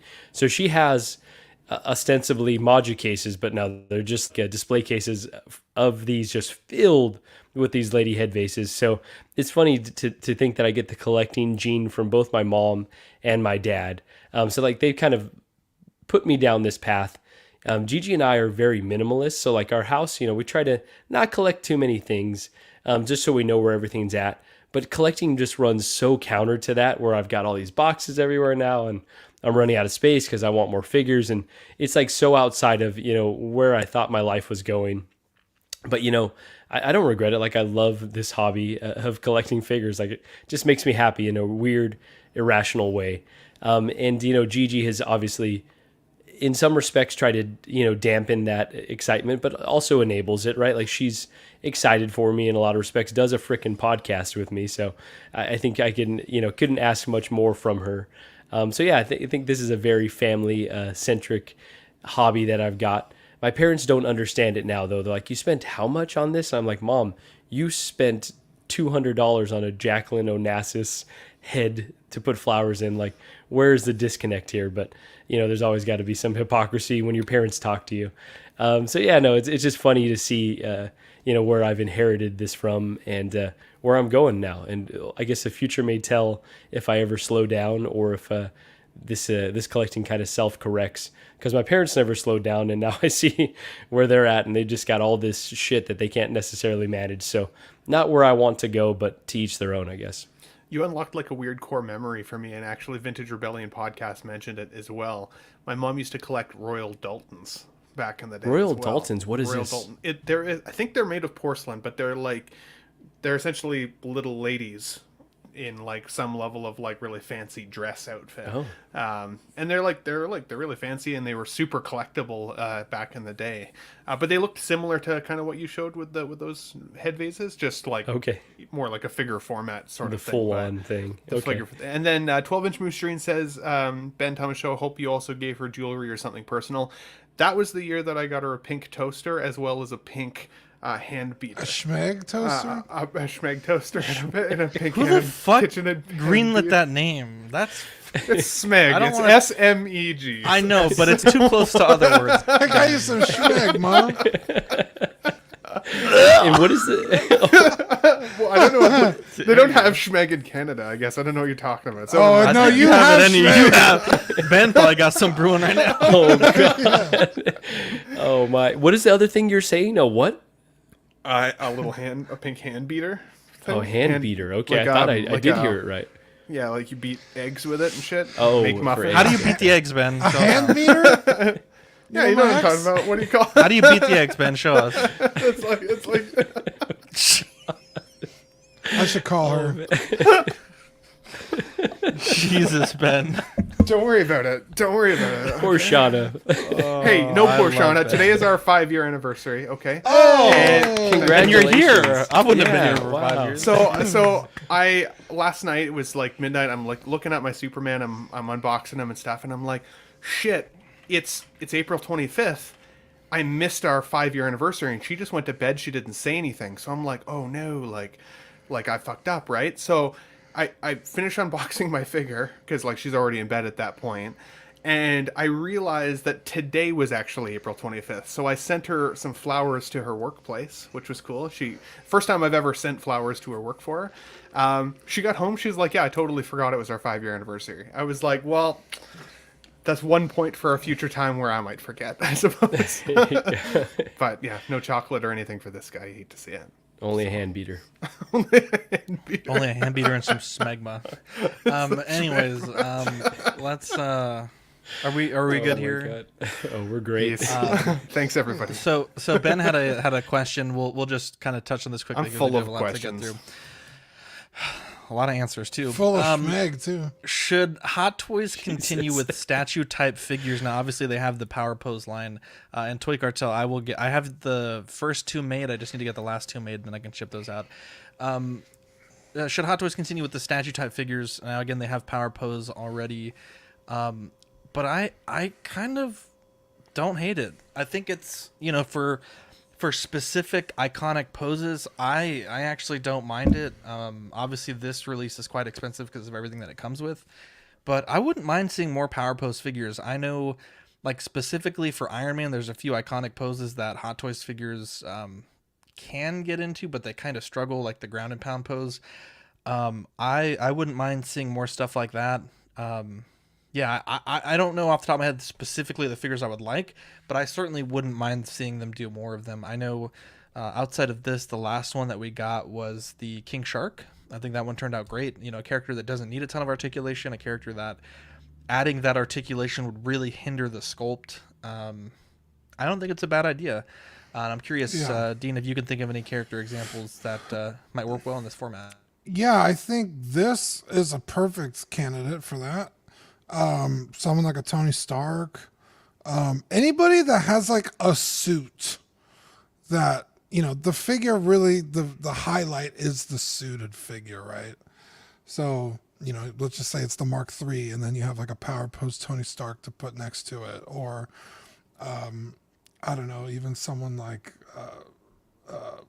Ant-Man or something. Have a, Paul Rudd, like maybe he's not the pinnacle of how that could work, but anybody that has a suit, the figure itself is the suited figure, and then you just have a Power Pose, civilian mode, if you will. I think it's cool. I don't hate it. It's kind of like a bust to display your sculpt, except just the full body. Yeah, that's exactly. That's a good point. And especially like you got real clothing. It's not like a fully sculpted figure, so it still looks the part. It still looks like it fits on a figure shelf. I think it's brilliant. I feel really divided on this. This is why I asked the question earlier, because like for me, I would have a hard time then distinguishing where the line is drawn between statues and 1/6 figures. I buy 6 scale figures because I like to change the pose every time I walk past. And, you know, every couple weeks I'll do like a whole change of my whole collection and tweak everything. And, you know, there are soft touch statues out there that have, you know, like, what do they call it? Like different materials and stuff like that. So I feel like this is veering almost too close to the statue line, that like it, I don't want them to go too far because I don't want to lose the posability or that option of like figures in the future. On the other hand, you know, for this particular release, I think this would be cool to have in the display because it's the only figure I would have in my collection that could effectively, you know, fold his arms like that, and that's pretty neat. I think there are some like Spider-Man poses that I would love to be able to pull off with a figure that I just can't. So that in 1/6 scale, as long as it looks like the rest of my 6 scale collection, I think it'd be pretty cool. But to me, I kind of hope that Hot Toys still stays in their lane a little bit more and sticks with the figure line. If they were going to continue with like more like statue style lineups like this figure alone, I'd almost want them to have like an offshoot brand. And I'd be curious what the chat thinks. Like, what could Hot Toys make a new name for the company that's like this style of figure as opposed to it being like Hot Toys? Because I feel like there should be some divergence in the line if they're going to give us more and more of these going forward. Yeah, I'm not a huge fan of this concept, honestly. I don't love the power poses. I don't love the statues, again, because I'm into the figures. I'm not a very gifted poser, but I at least like the dynamic options that it gives me. When it came to this, though, so I was like, I don't like that it's a statue. The more I thought about it, though, I think I talked myself into, like I told Dean, it's kind of like almost like a glorified bust, where it's like a static piece that I can display the head sculpt on. And when I think about it like that, I'm a little less upset by it. Now, they've got to do it at a really high standard, though. I don't know that this is necessarily cutting it. We've seen kind of weird knee sculpts. We see the hand is kind of a weird sculpt. So if they're going to do this, they got to do this like at a really high level, because if not, it's going to make it seem like, what's the point? Like, I'd rather just get a statue, or I'd rather just get another option because this isn't necessarily a Hot Toys anymore. So again, if they're going to do it really well. But I think that there are very few times when it's going to work. I like Dean's idea, though, of the civilians. Mm-hmm. Shout out to Shane, 1/6 Figure Focus, his favorite type of figure to collect. But the civilians, like if you had a Tony Stark in like a really cool pose that you're probably not going to change a Tony Stark figure too much, it could be okay. Again, because you display your head sculpt on it, it gives you another display option, and then you don't have to, futz with it too much. But yeah, I think that this scenario works. Others, I don't want to see this too often moving forward. I'm surprised I don't like it more, though, because like for me, like I don't do crazy dynamic poses in my display either. I'm kind of like you, Marco, that have like, like figure posing in the sense of like, or character poses like we've talked about in the past, where like they don't have to be crazy dynamic to still have a lot of presence. And I think it's Sam Gist that said like this is pretty, like this is going to be pretty rare if this is one of the only types of this figure that they do. At the same time, I think I'd get bored of it. I think if after a while I couldn't change it up at all, like that's just the way it's going to look, I think I'd get bored of it and want to move it on. It would have to be a very specific character. And, Jim Short's Bruce Wayne isn't necessarily the guy for me. It would be a really cool example. So DJ is saying Namor in his open arm pose and his Mayan getup. That's pretty cool. Okay. But that kind of got me thinking, like a Black Panther, if we got a T'Challa kind of sitting on the throne as a cool accessory to the throne, that you could display your head sculpt and then have your Black Panther, with the full suit. Something like that could work really well. Absolutely agreed. Ben, you're on mute, bud. I said 100%, but then I clicked off. Yeah. Let's, if everyone's good here, we'll move on to the hot seat finale for the month of April. Are we all good here to go on? Okay. Yes. Do it. My seat's a little cold at the moment, so. All right. So looking at the points here, Dean the Dream Martin with 7 points, Marco with 7 points, Ben with 3 points. Let me take that banner off so we can see what's going on here. We have Wasn't I up points last time? I think you docked me like 1,000 points. I thought I had 1,300 points. I'm pretty sure I had 1,300 points. Yeah, that was last finale. We're going to have finale. to check the tape. That was last finale. I don't know about that. Points. Slid I out think the door. Dean, I think Ben should lose a few points for intimating that I would enjoy Blue Beetle as well. So let's put him at negative. You will like Blue Beetle. So I will, but that's not the point. Let's go through the categories here. We have Star Wars prequels. These are in varying levels of difficulty, with 100 being the easier questions, 500 being, the harder questions. It's a balancing act trying to find the difficulty because we don't do this too often. Starts with the letter Q. So all your answers, if they don't begin with the letter Q, they are incorrect. I want to say that again. If you think you know the answer and it doesn't start with the letter Q, it is incorrect. One of us is still going to guess something without a Q. It's only one question? That's the double Jeopardy. So you have the full starts with the letter Q here, and then I see. Okay, the double. I see it. Yeah. Okay. So Dean, at 700 points, you do have the first choice. Again, we're doing private chat periods, and we'll do some writing for the final question. I would encourage everyone, in the name of fairness, to not look at the listener chat. If you're watching and you want to play with us, please feel free to comment. But again, you'll be pressing a period to claim your spot. Dean, you have 10 questions to choose from. Actually, Dean and Marco are tied, but I'll do seniority here. Dean, which do you want to pick? Let's do Star Wars prequels for 100. Star Wars prequels for 100. And again, you do not have the right to answer this first. You must put a period to answer the question. Yeah. What is the name of the planet where the Jedi Temple is located?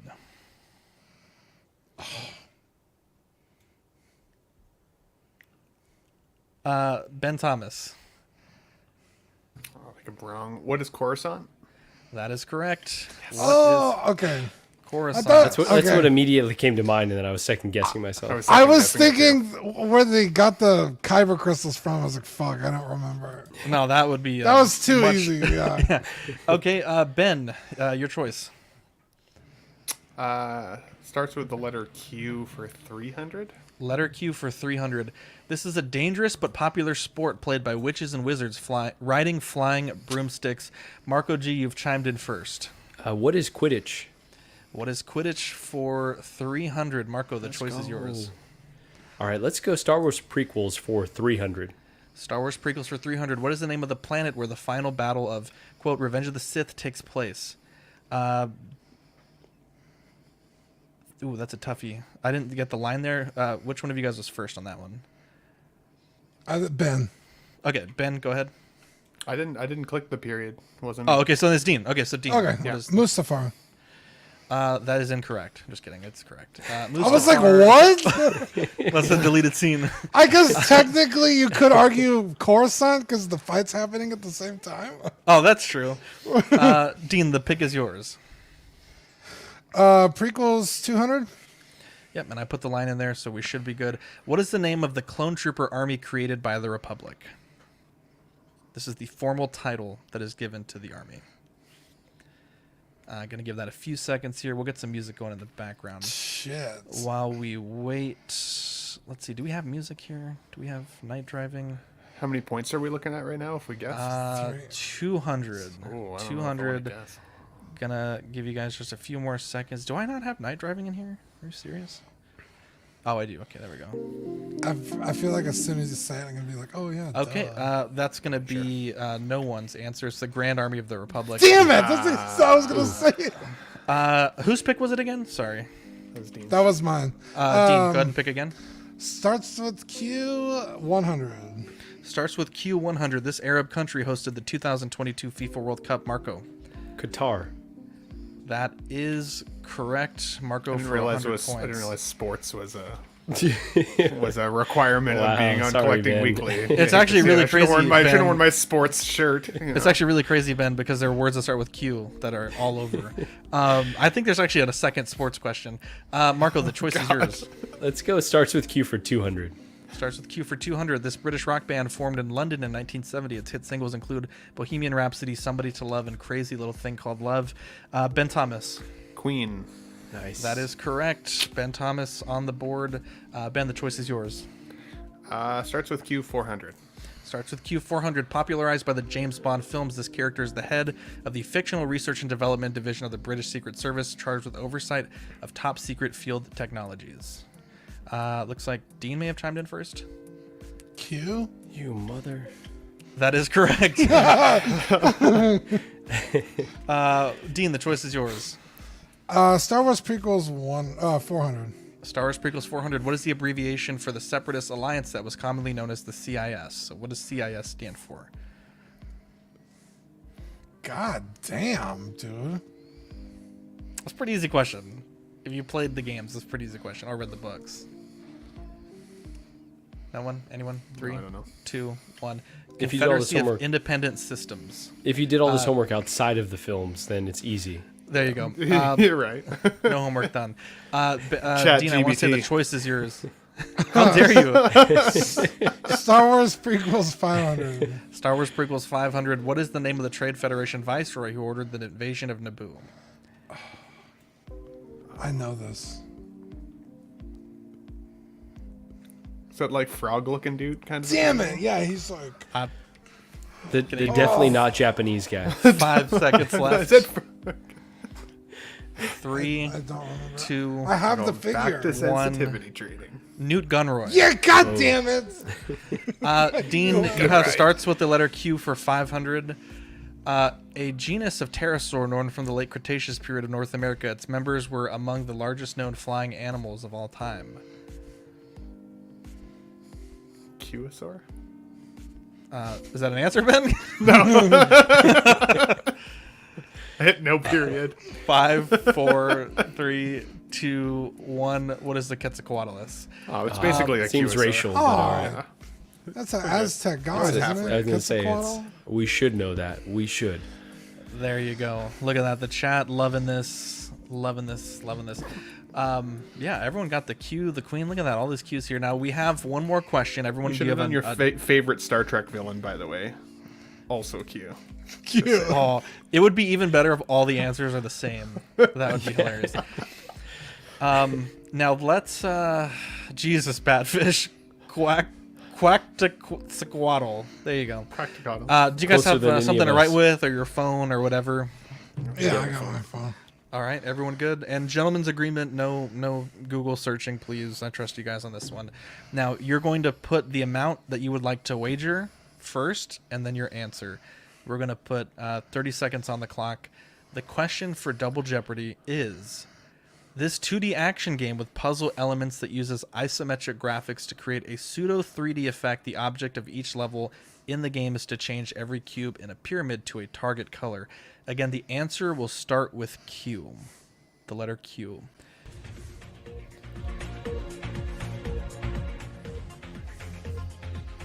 And I'll give you a hint, this is a retro game.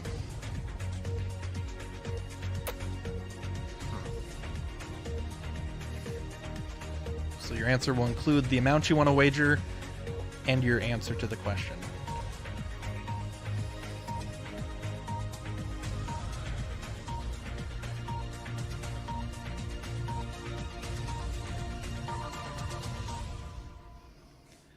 All right, gentlemen. Dean, how much did you want to wager, and what is your answer? 0, no idea. All right, Marco, what is your answer, and how much did you want to wager? I wagered 500 in Qbert. All right, Ben, what is your answer? 0 with quick nut to swallow. Jesus Christ. Marco, you are correct. The Oh, answer is Qbert. Nice. Come How on. much did He you wager? definitely Googled that. 500. guaranteed. All right, 16. Y'all didn't play Messaged- Qbert at the He probably at the messaged his arcade? buddy, the Blue Beetle, and was like, Marco has won me up. April hot seat. Congratulations, Marco. Nice I job. believe this is your second victory in a row. What do you guys think of the questions? Too hard, too easy? You I like don't know the enough No, different- those are- start with those are Q. good. Yeah. Okay, there we go. We're finding a nice balance here. Shout out to ChatGPT for some Real reason. question though, did you guys I ever was play? right. Did you guys ever play Qbert though?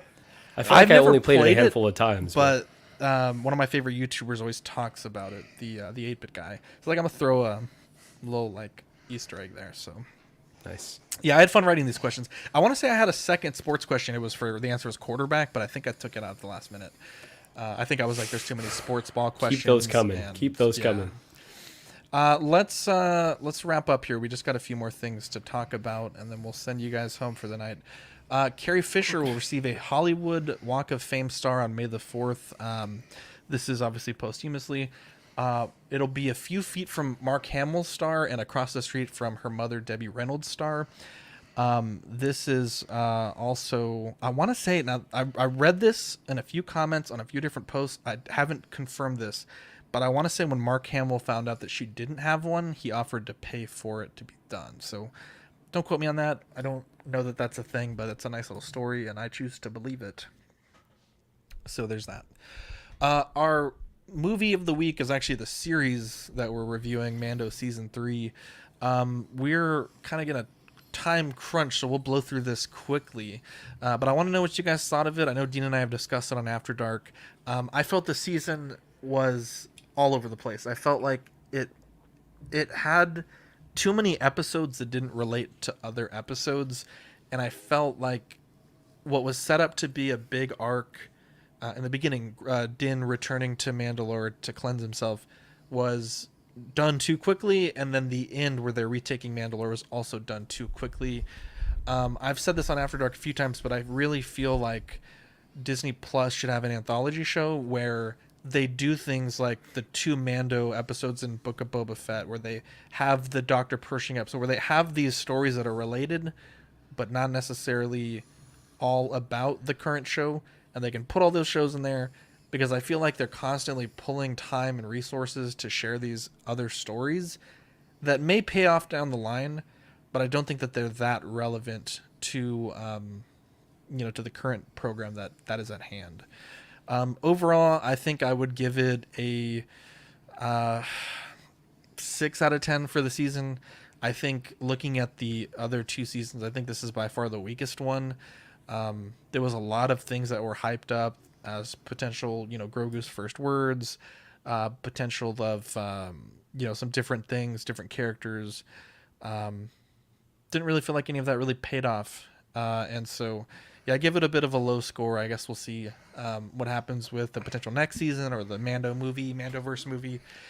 But I was kind of let down. And if you want to hear my thoughts, if you're a Patreon member, you can check out the last probably 7 or 8 After Darks. We talk about it pretty religiously on there. But Dean, your thoughts? Yeah, this season was just a mess. You had this overarching story of Mando needs to bathe in the waters of Lake Minnetonka.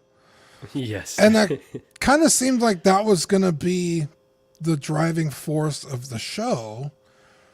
And by the second episode, it's already resolved. And you're like, okay, well, that's weird, but all right, that's fine, I guess. And then the third episode has literally nothing to do with the rest of the show. Like DJ said, or no, who said that? Pablo said that the third episode was a bridge to nowhere. I was hoping it was going to come back and make sense later. It doesn't. And then it was like, won't they retake Mandalore? It's like every episode, it's like, no, we're not doing that. And then it's like, we need to go do it. And then like somebody will say something like, we're not doing that anymore. It's like, what is happening? It's just very odd and kind of disjointed from itself. And then when you finally get to the bad guy who is, Gideon again, it's like, okay, so Grogu was supposed to be with Luke for like anywhere from a year to 2. No one has figured out that Gideon never got to where he was supposed to go. Literally nobody figured that out. Because it's like almost like an after credit scene where like, oh my God, Gideon never got, put to jail or whatever the fuck they were going to do with him. So it's like, okay, so Gideon's here, and then it's like, oh, we got to retake Mandalore, and then it like resolves it in an episode. It's like, what the fuck? Also, the whole bringing Grogu back literally had no effect on the show. Literally none. It was like, what was the point of bringing Grogu back? Because he's the best, and he just adds like to the show. I think he's cute, and it's fine, but it's like, it wasn't like, it was like if Grogu hadn't been here, none of this would have been possible. And like maybe you could argue like, yeah, he saved Bo-Katan and Din Djarin's life at the very end with the Force. But it's like they could have also just flown out of the way. Like but it's also just like fire has been proven not to be effective against Beskar, so it's like, did he really save their lives at the end? Yeah, because and then it's like, but did Gideon really die then? Because he also made no attempt at fleeing. He was just like, as like the fucking ship came crash. It was fucking stupid, honestly. Yeah, this season was an actual train wreck. For how good the first 2 seasons are, this one was just a nightmare to watch, honestly. Zach, and you said you gave it a 6. I meant like the episodes that were fun to watch, I would still give it like a 4, because it's like, you know, to what end? It's just like eye candy. Like it's got to have more substance. It was very disappointing. It's a hard take. Love to see it. Yeah. Tough nut. So I'll start with the things that I liked, I think, most about the season first. I liked Bo-Katan's role in the series for the most part, or in the season. I thought she was pretty badass. I liked some of her character arc. It inspired me to get the Bo-Katan figure. She's so fucking cool, and I love the figure. So I was down with that storyline. I thought she did a really good job, and Katie Sackhoff is a badass. Let's be honest. The visuals of the season were still really good. I loved seeing what they can do with Star Wars content, especially the last 2 episodes. Some of those fight scenes, you know, crashing that ship into the base, looked really, really cool. I liked that they gave, you know, at least a little bit more meat on the bone in the last 2 episodes. That, you know, they made the journey of the season feel like it made at least more of a difference to me than up to that point. I do feel like, for the most part, I think where they went sideways was bringing Grogu back too quickly, but not necessarily in that order. So I don't like the fact that if you didn't see Boba Fett, the Boba Fett show, you wouldn't have necessarily then got those kind of 2 episodes of Mandalorian that were kind of right smack dab in the middle of Boba Fett. If you, for whatever reason, hadn't watched those episodes, then where Mando season 2 leaves off, where, you know, there's this huge emotional catharsis, you know, the Mandalorian takes his helmet off, he gives Grogu over to Luke. It's like, oh my God, like, are we ever going to see the guy again? What's going to happen with him? Like, it left a lot of really juicy questions left for the audience to kind of ponder over. But then those 2 episodes of Boba Fett kind of dialed it back really quickly. And then by the time, you know, on the calendar 3 years later, we get this Mando season, then I feel like a lot of that, like that meat, that excitement for those questions to be answered had been diminished already, and it was left to, okay, well, we need to find another adventure then for these guys to go on. And that adventure fell flat just a little bit. There were definitely more filler episodes, I felt anyways, in this season than in any of the other seasons so far. But I'm okay with a good filler episode every once in a while, as long as there's a bit of a payoff. I think somebody mentioned the Pershing episode.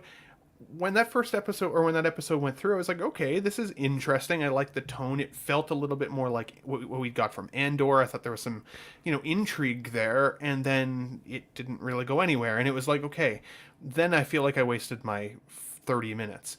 I think that was my only other complaint, is that episode was an hour. Minutes. that episode was one of the longest episodes, where so many of the other episodes we got like 30 minutes. So like such quick and forced storytelling. So I think the downfall of this season is it has not made me excited for a 4th season. In fact, the way that it ends with it like kind of dialing out with like the black dot at the end, like almost like Looney Tunes, like that was like really weird way to polish it off, and it made it feel like it was almost setting it up as a series finale as opposed to a season finale. And I don't really know where the show is going to go from here. So it's hard to say. Usby says, I don't get that argument though. You did see the Boba show. Let the normies that don't watch all the Star Wars be pissed about that. Fair enough, but I would have liked to see those episodes in a Mandalorian season. They showed Grogu leaving with Luke in the Mandalorian. Why couldn't we get a chance to have those episodes in this season? That would have been the 2 of the best episodes of this season.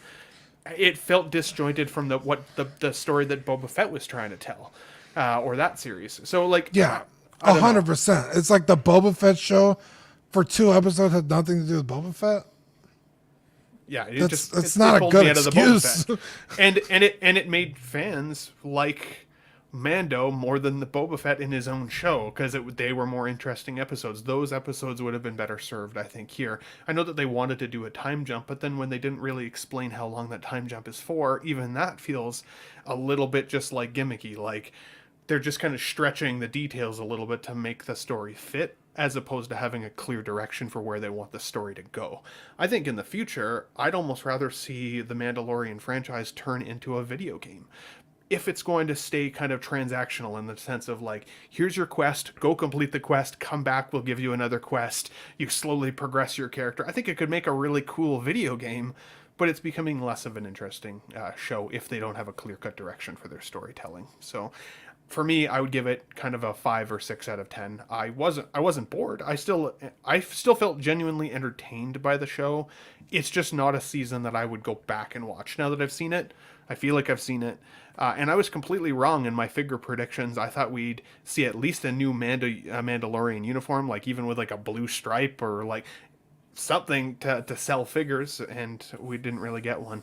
Maybe the dual wielding pistols. Maybe I guess and a white jetpack. Come on, the white jetpack. I mean, maybe, but I like the Moff DeLorean. Somebody's called it in the past. I think that would be a cool figure. But even still, I'm not totally convinced that was Moff. I feel like it was one of his clones. I think we'll see him again if there's another season. So we'll see how she goes. Ben, somehow I don't know what you're talking Gideon about. Returns. Somehow Gideon returns. I don't know what you're talking about. They've got a very clear direction. Book of Boba Fett, Mando was a star. In The Mandalorian, Bo-Katan is a star. Come on, that's like very clear. And then when Bo-Katan has her own show. No, I actually really enjoyed this season a lot. Despite all of the flaws you all are talking about, I would probably put it somewhere like 8 plus pancakes out of 10. I enjoyed it. I thought the first episode and the Jack Black Lizzo episode were like my least favorites. But then, interspersed amongst all those, they're like a lot of really well done, high production value, entertaining episodes that introduced me to a lot of lore, a lot of characters. That, as someone who wasn't super into the Clone Wars or Rebels, like stuff that I could get excited about moving forward with the future of Star Wars. But I think you're spot on that. They haven't had a clear direction, so we don't know where the heck this thing is going. We know Ahsoka's coming. They've obviously set that up with Thrawn by name dropping there, so that's something to get you excited. But this kind of reminds me of Age of Ultron, a film that I had a blast with, but a lot of folks were like, they just tried to cram so much into it that it was confusing. And I think now with the beauty of hindsight, we can look back and say, oh, that was actually like a fun movie, but it did as like a TV show or as a movie. They don't necessarily work as well. Apologies here. I'm going to pause my camera. My nose is absolutely running here. So, I think they tried to do too much. It wasn't like a really well-constructed TV show. It didn't have like a really beautiful through line, but as just a week-to-week piece of entertainment, I enjoyed it. I am excited to get more Mandalorian, more Ahsoka show, lead up to that movie. I'm overall still engaged with the story. But I think you're right, Ben. I'd like to see a reset where it's more of these adventures of the week, more like a Western, and less like bogged down in the really intense thematics when it comes to the Mandalorians and all this other stuff. I just need that just a little bit peppered in. I don't need that to be the entire through line. I just need Mando and Grogu going on adventures every week. Sam Giss says, you guys sound like you hated so much. Why would you want a season 4? This show was modeled after a 70s style Western, villain of the week, task of the week that leads to a big bad. Yeah, that's really how it should be. And I think that's what the first 2 seasons were. This one felt like it got a bit away from that. So hopefully they return to form a bit. Any other thoughts on this overall season though, guys? Yeah, I think one of the saving things is the Mandalorian. They said could mean any number of the Mandalorians on the show, right? You got Bo-Katan, Din Djarin, Axe Wolves, Din Grogu, whoever. The armor, not Paz Vizsla anymore, but that is kind of like the only okay, I could see that, but also you said, Marco, there was no through line of the entire series. It was like eight episodes, and it isn't clear that Gideon's the bad guy until the very end of episode 7.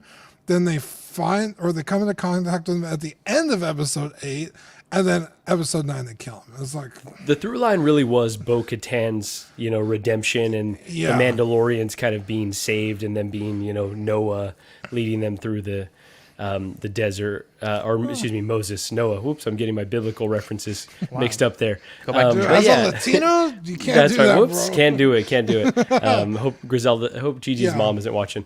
But anyways, go ahead, Dean. Oh, I loved all the Bo-Katan stuff. I think you're 100% right. I think this season was definitely centered more around Bo-Katan, which again just kind of brings up, well, then why the fuck did you bring Grogu back and focus on all this other shit? It's like, it was so odd. It was just like I said, it felt very disjointed. I feel like where Star Wars suffers lately is because things have been bad in the past. Everything now going forward has to suffer through setting up those things that would lead to the things that we don't like. And so, like, the initial premise of the show, I think, was different than what we got, but I really enjoyed the season 1, season 2 aspect, right? It had enough filler versus plot, and it felt good, right? And this season, I think the ratio was off. I think even the filler episodes weren't that great.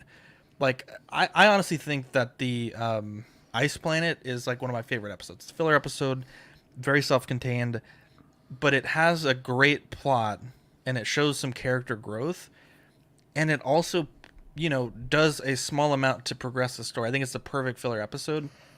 I felt like in this show, the filler episodes didn't have that excitement for me, and the characters didn't show that growth that we've seen in seasons 1 and 2. Dean has made a great point on After Dark, but it's like there was a point in the Lizzo and Jack Black episode where Din had this chance to really show a tremendous amount of character growth in the droid bar, and he completely misses the opportunity. And I think if that episode had even just made that one small change, I think it would have made the whole episode and much better, and Din's character arc much, much better. The fact that he can now trust a droid after he's been basically lusting for this IG unit all season to say, hey, these droids just want to work, they want to be a productive part of society, and that would have been a huge character moment for him. Instead, he's like, nah, fuck those droids. I'm going to go, I don't trust them. Abuse them. Yeah. So, I don't know. I just felt like there were some things that missed it for me. Go ahead, Dean. Oh, I was going to say, I think when you get into the minutia of like filler with purpose, and then purpose-driven episodes, I think you could even look at something that was airing back-to-back with Mando, which was the new season of Bad Batch. There's a lot of filler in it that's not necessarily great, but it's character development. You kind of see, where these guys are at mentally, where their heads are at, growing as not just clones, but now as people in a regular society. But you also have 16 episodes to do it, or 15 episodes. So it's like, I don't mind the filler as much when you have a much longer time to tell the story. But when you're 8 30-minute episodes, something's got to give. And I wonder how much of this, what we're feeling, is them modeling a show around a guy with a helmet on and a baby who doesn't speak, that really, progresses very slowly. It's like there's only so much progression that can happen with those two characters, outside of like what they're affecting in the world around them. So that could be some of what we're feeling. To answer Sam's question, though, like if we hated it so much, would we want a season 4? I would say yes. There's lots of television shows that I've watched in my lifetime where there's a season of that show that I don't love, but then it ends up coming back and being still a banger show. So, like, one bad season to me doesn't necessarily make or break my desire to watch more Mandalorian. I hope that they hear some of these comments. But Usby also says here, the season was about world building for the bigger things to come, and then got Din and Grogu back and going on adventures. It's also got the Mandalorian back together for an incoming Thrawn threat. I think Star Wars in general, not even just The Mandalorian, had shot themselves in the foot a little bit with the sequel trilogy, though, because now we kind of already know that somehow Palpatine returns in the future and he's still the big bad. Like, if Thrawn is such a threat, then what happens to him? Why is he not really existent in the sequel universe? So, like, it's hard to have an emotional connection to some of the story choices that they can even make, because we already kind of know what the future holds. That's a challenge, though. That's something that Star Wars did to themselves a little bit. So I still think that there can be some wonderful content within there, but I don't know if it'll have the same connection for me that it otherwise would when I don't know the future. Let's I did forget to mention this earlier, but we did have a community question tonight, and it'll probably run a little bit long tonight, so my apologies. My question was, give me a show that you said you would never watch, but once you did, you really enjoyed it.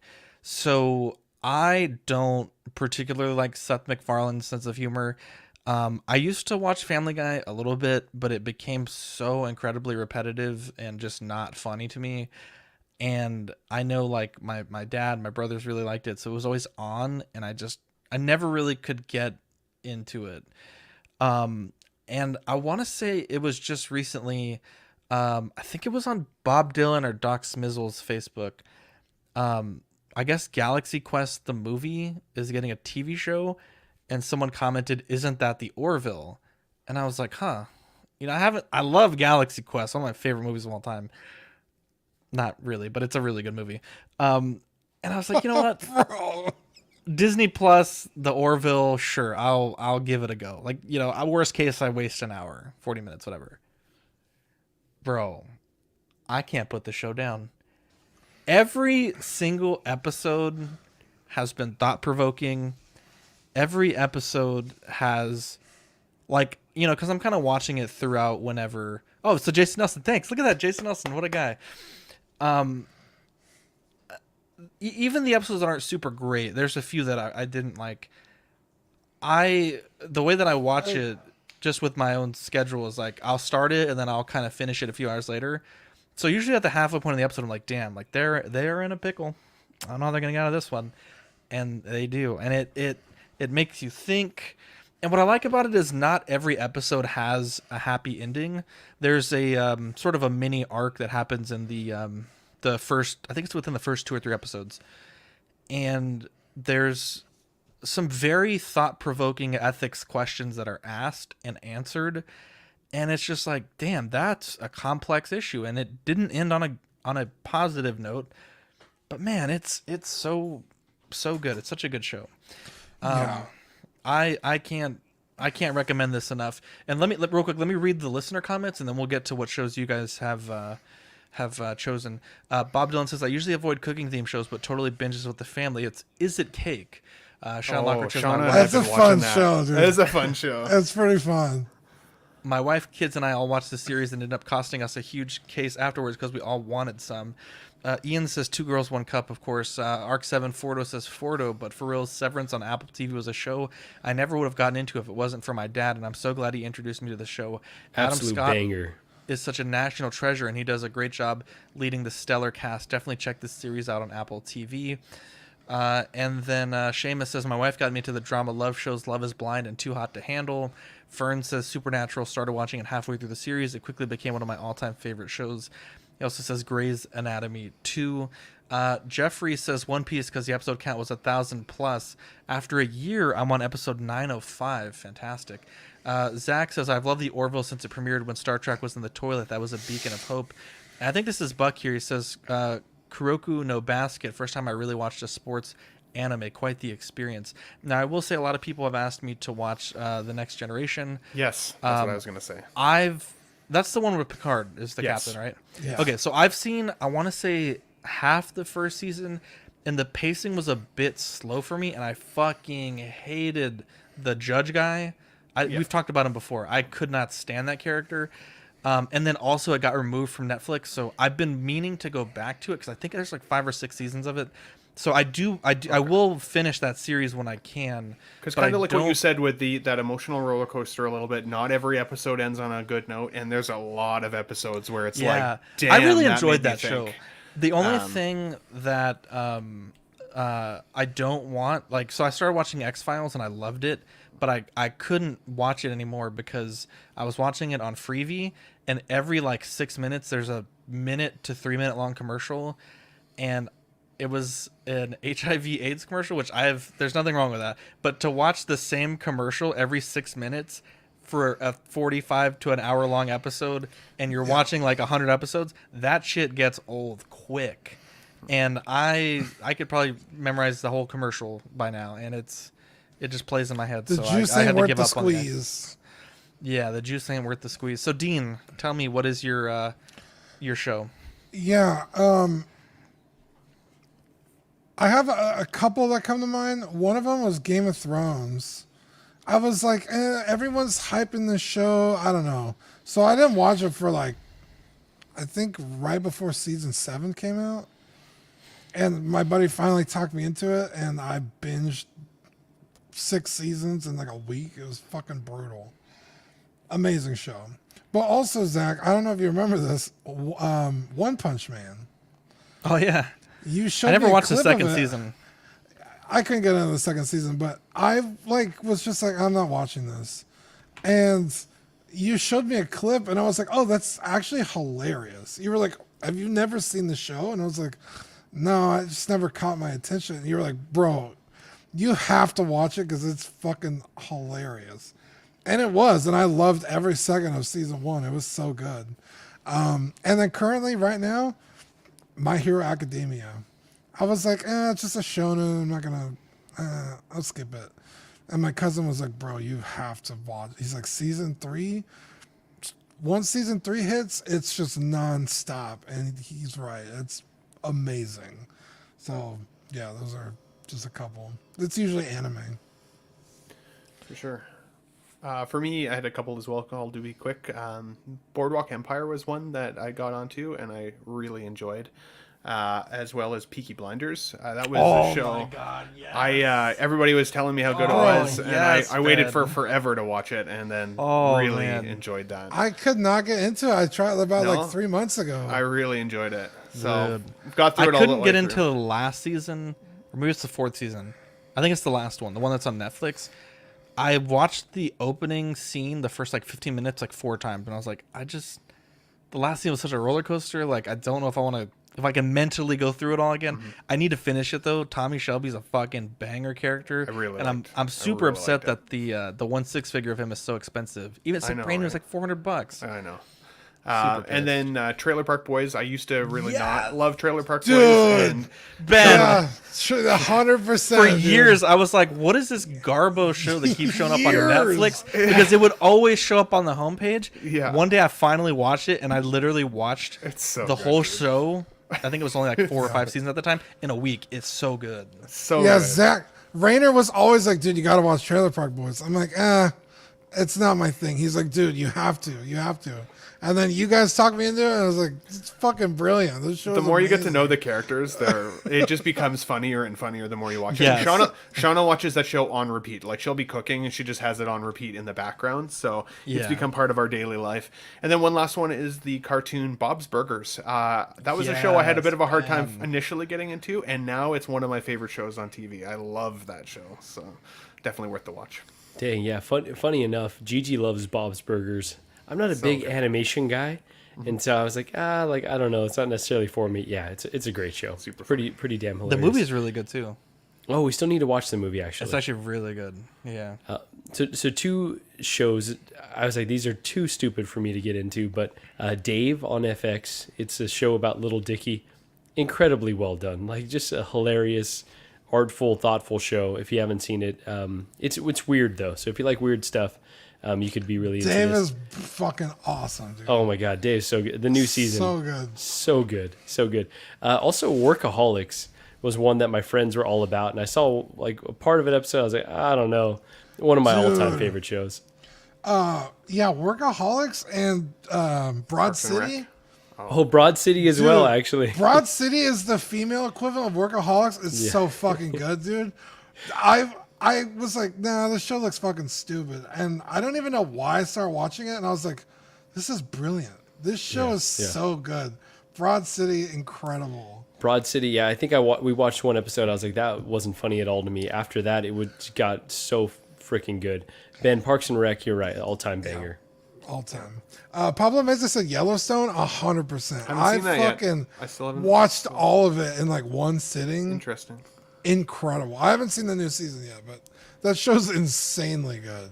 And Cram is saying Dave is just a white version of Atlanta, and it doesn't even come close to the quality of Atlanta. First of all, I love Atlanta as well. I think the two could stand alone on their own, though. Like they're hip hop related, but I think that they're both incredible shows. Also, it's Always Sunny in Philadelphia. That was another one that I got onto, 100%. And I was like, fucking hilarious.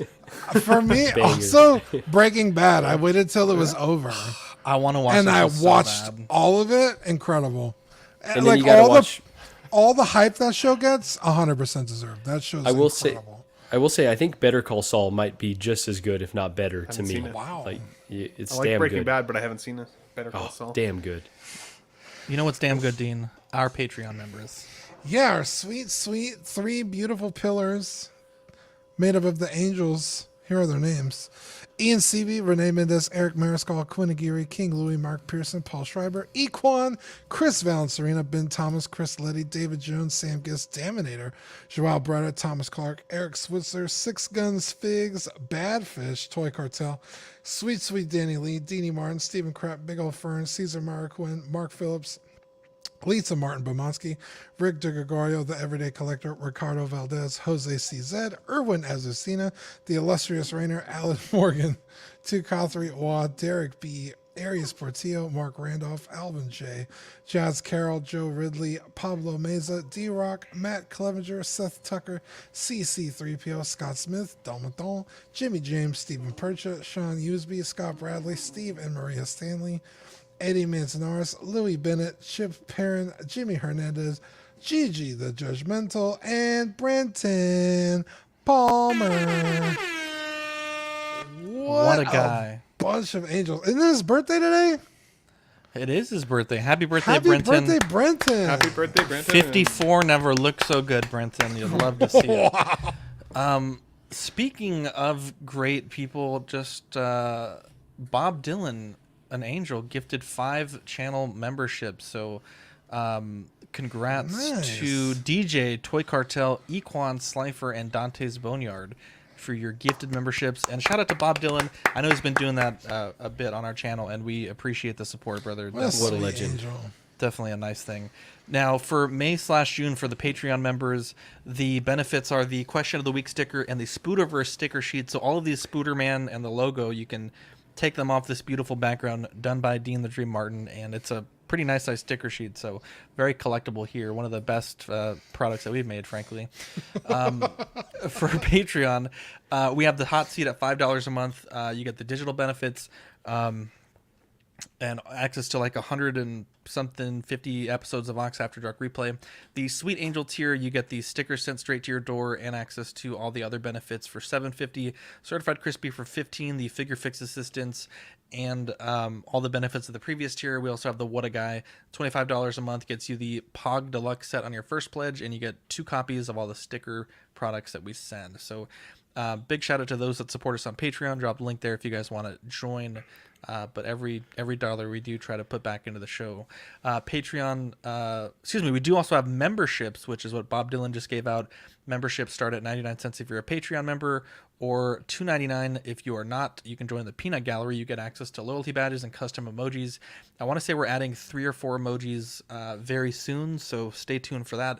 Here's a look at our channel members. We have Mojo Z78, Absolute Irwin, LV Avenger 702, OMFG Rick, S Beam, Andres IB, Daminator, Sam Gist, Thomas Clark, Benjamin Hansen, Chris V, Big Ol' Fern, Cram, Alvin J, OG Fan, Mark Pearson, Ben Thomas, Paul Schreiber, Andrew Gibo, CC3PO, Carlito, CT603, Eddie Money Mendez, B Chan, Fat Batman, Justin Sports Card Museum, Philip the Fool, Kinky Sphincter, Universal Key, Eclectic Collector, Tukatri, Single songwriter Jake, Zeke, Equan, The Everyday Collector, DJ, Toy Cartel, KJ Smith, Adrian Aguirre, Knight, Slifer, Baby Boy 562, Steffi, Mike Oxlong, Just Another Friday Night, Noble Young, 1/6 Figure Focus, Blue Beetle, and Gotham Cenobites. If you look at the obviously that looks just like text here, but on OG Fans Comment on YouTube, you can see what some of those custom emojis look like. And if you're a new channel member, you also have access to those emojis. So be sure to use them for your gifted membership month. Taking a look at the network, we have After Dark tomorrow at 10:30. We have, Thursday. Sean messaged me before the show, so I don't know what exactly is going to happen Thursday. I think Small Talk may miss one of its cycles. She's got a big work thing coming up, and I don't want him to feel pressure to, let his real job lapse for the fake job that we have. And then Friday, John will be hosting Collectors Club at 10 o'clock. Saturday, kind of up in the air, but we may try to do Ox PD, if not Sunday. And yeah, of course, Brenton's Question of the Week every Sunday. And the reissue, I want to say we're planned for the 30th, boys. So Sunday, if I'm not mistaken. Real quick, I did want to mention one thing. So we had a talk with John this morning. We love John. He's been a tremendous host for us. So pretty much starting today, John will be taking a step back from Monday Night Live Unboxing and Tuesdays on Collecting Weekly. In those 2 years that he's been with us, he's brought passion and knowledge to all of us and the listeners, starting as a guest on the channel and then as a host, and moving his way up to someone that we could rely on for many number of things. So we appreciate all that he's done for Unboxing, Collecting Weekly on Tuesdays, and the network in general. But Club will still be Friday nights on Collecting Weekly. John will also be posting those on the Everyday Collector YouTube channel. So we encourage those that are watching to show him love on his Instagram and his channel. And if you guys want to say anything, John's been a tremendous person personally and professionally on the show. So he'll be missed on Tuesdays, but he's going to be continuing on Collectors Club Fridays, and that's like the hottest show now. So be sure to show him some love on Fridays, even if you're not a statue collector. Throw him a jumbo. But yeah, Dean, Marco, Ben, if you guys want to say anything, we can. We have a few minutes for that. No, I think you said it well. Go show John some love at his channel at the Everyday Collector. Go ahead, Dean. Yeah. Oh, yeah. No, John's always. And I just said this the other week. We were picking somebody to single out, and I said John always speaks his mind, speaks the truth in his heart, and I love John. So show him some love on Fridays, and Zach and I will work extra hard to pick up the slack on Tuesdays and Mondays. So yeah, big shoes to fill. Sure. I'm just happy. Cram, I don't think break him. I don't think he hates us. I think it's, he doesn't hate us. We both, we're both, we're still a friend of the show. And we told John if he ever wants to stop by, the seat's always there for him. So he saw pictures of my Superman taken out into the fresh air, and he's like, I quit. I'm not coming back. There you go. Yeah, I get it. So that's my fault, guaranteed. Nicolio says, we love you, John. I hope you stop by now and again. Yeah, absolutely. 100%. Bob Dylan says, can I still tag John whenever there's a reissue? Absolutely. And it's John, it's hard to really state the success of this show or this channel without mentioning John, because looking back at it, he's been a regular on Tuesday for, it might actually be more than like just right over 2 years. So I mean, that's 100 plus episodes that he's been with us, and his contributions won't be forgotten. And he's not like dead or anything. We still very much a friend. So he'll be on Fridays on CW, and we want to show him all that support for Fridays. So if you're watching here, even if you're not a statue guy, do me a favor, 10 o'clock Friday, just drop a jumbo in the chat for John. But yeah, so movie of the week, let's pick quickly, and then we'll wrap up the show here. Marco, it's your pick. So let's go with the Mortal Kombat. I want to say it's a 2001, maybe 2002 film. So the most recent Mortal Kombat film. It'll be on HBO Max for everybody who has access to that. So yeah, looking forward to discussing that one because I know it was not a very well liked film. Wait, the but I newest enjoyed it. one? The newest The one? newest I think that's one, like, yeah. That's It's not like 2001. 2018 or 2019. Yeah. It's was like that right when far COVID back, happened. Huh? Yeah, it's been a well, while. COVID definitely wasn't 2018 or 2019, so I think it's I not was closer 2001. All You right. said 2001. Oh, excuse me. I meant 2021. Apologies, not 2000. I thought you were like- talking about the OG Mortal Kombat, which I Boys. just watched again. Yeah, I was like, that's more 90s. But closer. yeah, Like, whatever. Pablo. I am not Pablo well. I am not well says, today. Zach, for saying there wasn't much on the show sheet. This was a great episode. Thanks, Pablo. We appreciate that. Pablo. Yeah, guys, John's alive. We're all friends still. It's just he wanted to. He was take a in the step chat back. earlier. Yeah, he was in the chat earlier. I will say a lot of love for John right now in the chat, so you'd love to see it. Yeah, I mean, if y'all want to put some love for me too, like that, I wouldn't mind. Well, No love for probably Zach, not. yeah. Well, Probably not. I'll have to quit the show and then I'll get some love. There you go. Collecting Weekly Facebook, Collecting Weekly Auxiliary. If you want to join us, we have like 600 members. So if you like the show and you're like, hey, I want to chat with these guys off air where we can have a little bit more one-on-one stuff, be sure to do that. You can join us on Instagram at Collecting Weekly at Collecting Weekly _clips, and you can still follow John at the everyday _ everyday _ collector. Cram, how fucking dare you, Cram? Yeah, we have some great people and friends of the show. Added this slide even before all this stuff happened, but be sure to support our friends John, Marco, and Ben on their independent channels.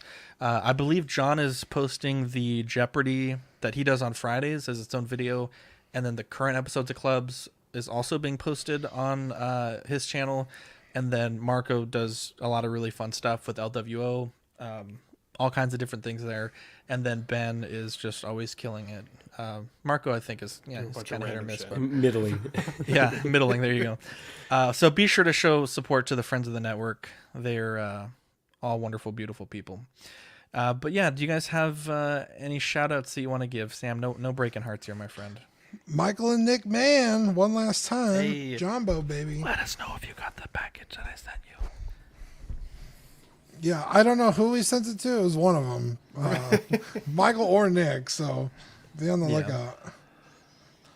Nick, make sure you're looking both ways before you merge. And as Marco said, use the little clicky things to That little indicate the dongle thing. direction. He gets really upset about that.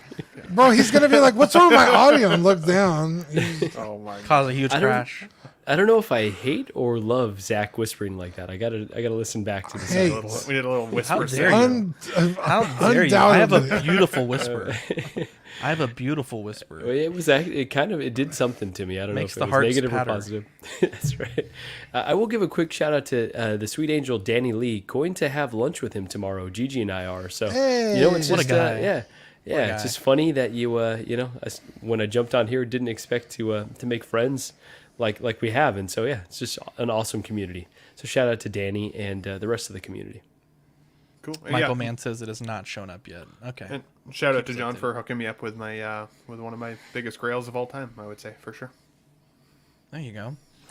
100%. I did want to give a shout out. There's been a lot of people that have been checking out Zach's Wonderland, ZACKS.Wonderland on Instagram, keeping me busy. I just started working on some 1/6 scale ARC Trooper blasters for Fordo this week. There's also I guess this is from Andor. I'm not quite sure what or whose blaster this is, but this is one of the blasters from Andor. I got like a bunch of packages sent out this week. I've been very busy printing, and it's exciting to be able to work with you guys on like dream projects that you have. And I'm not like charging like crazy amounts. Like it's there's people that are Etsy that are charging much more, but just enough to keep the printers going and kind of get me some experience with that. Sam Giss says, if you're going to send packages, send John to the show's Tuesday evenings. I don't know what that means. But yeah, big shout out to everyone that tuned in today. It was a very long episode. I apologize. It did run a little bit longer than normal, but we love you guys. And I'm Zach. I'm Dean. I'm Marco. And I'm Ben. We'll catch you guys on the next episode. Bye. Love you guys.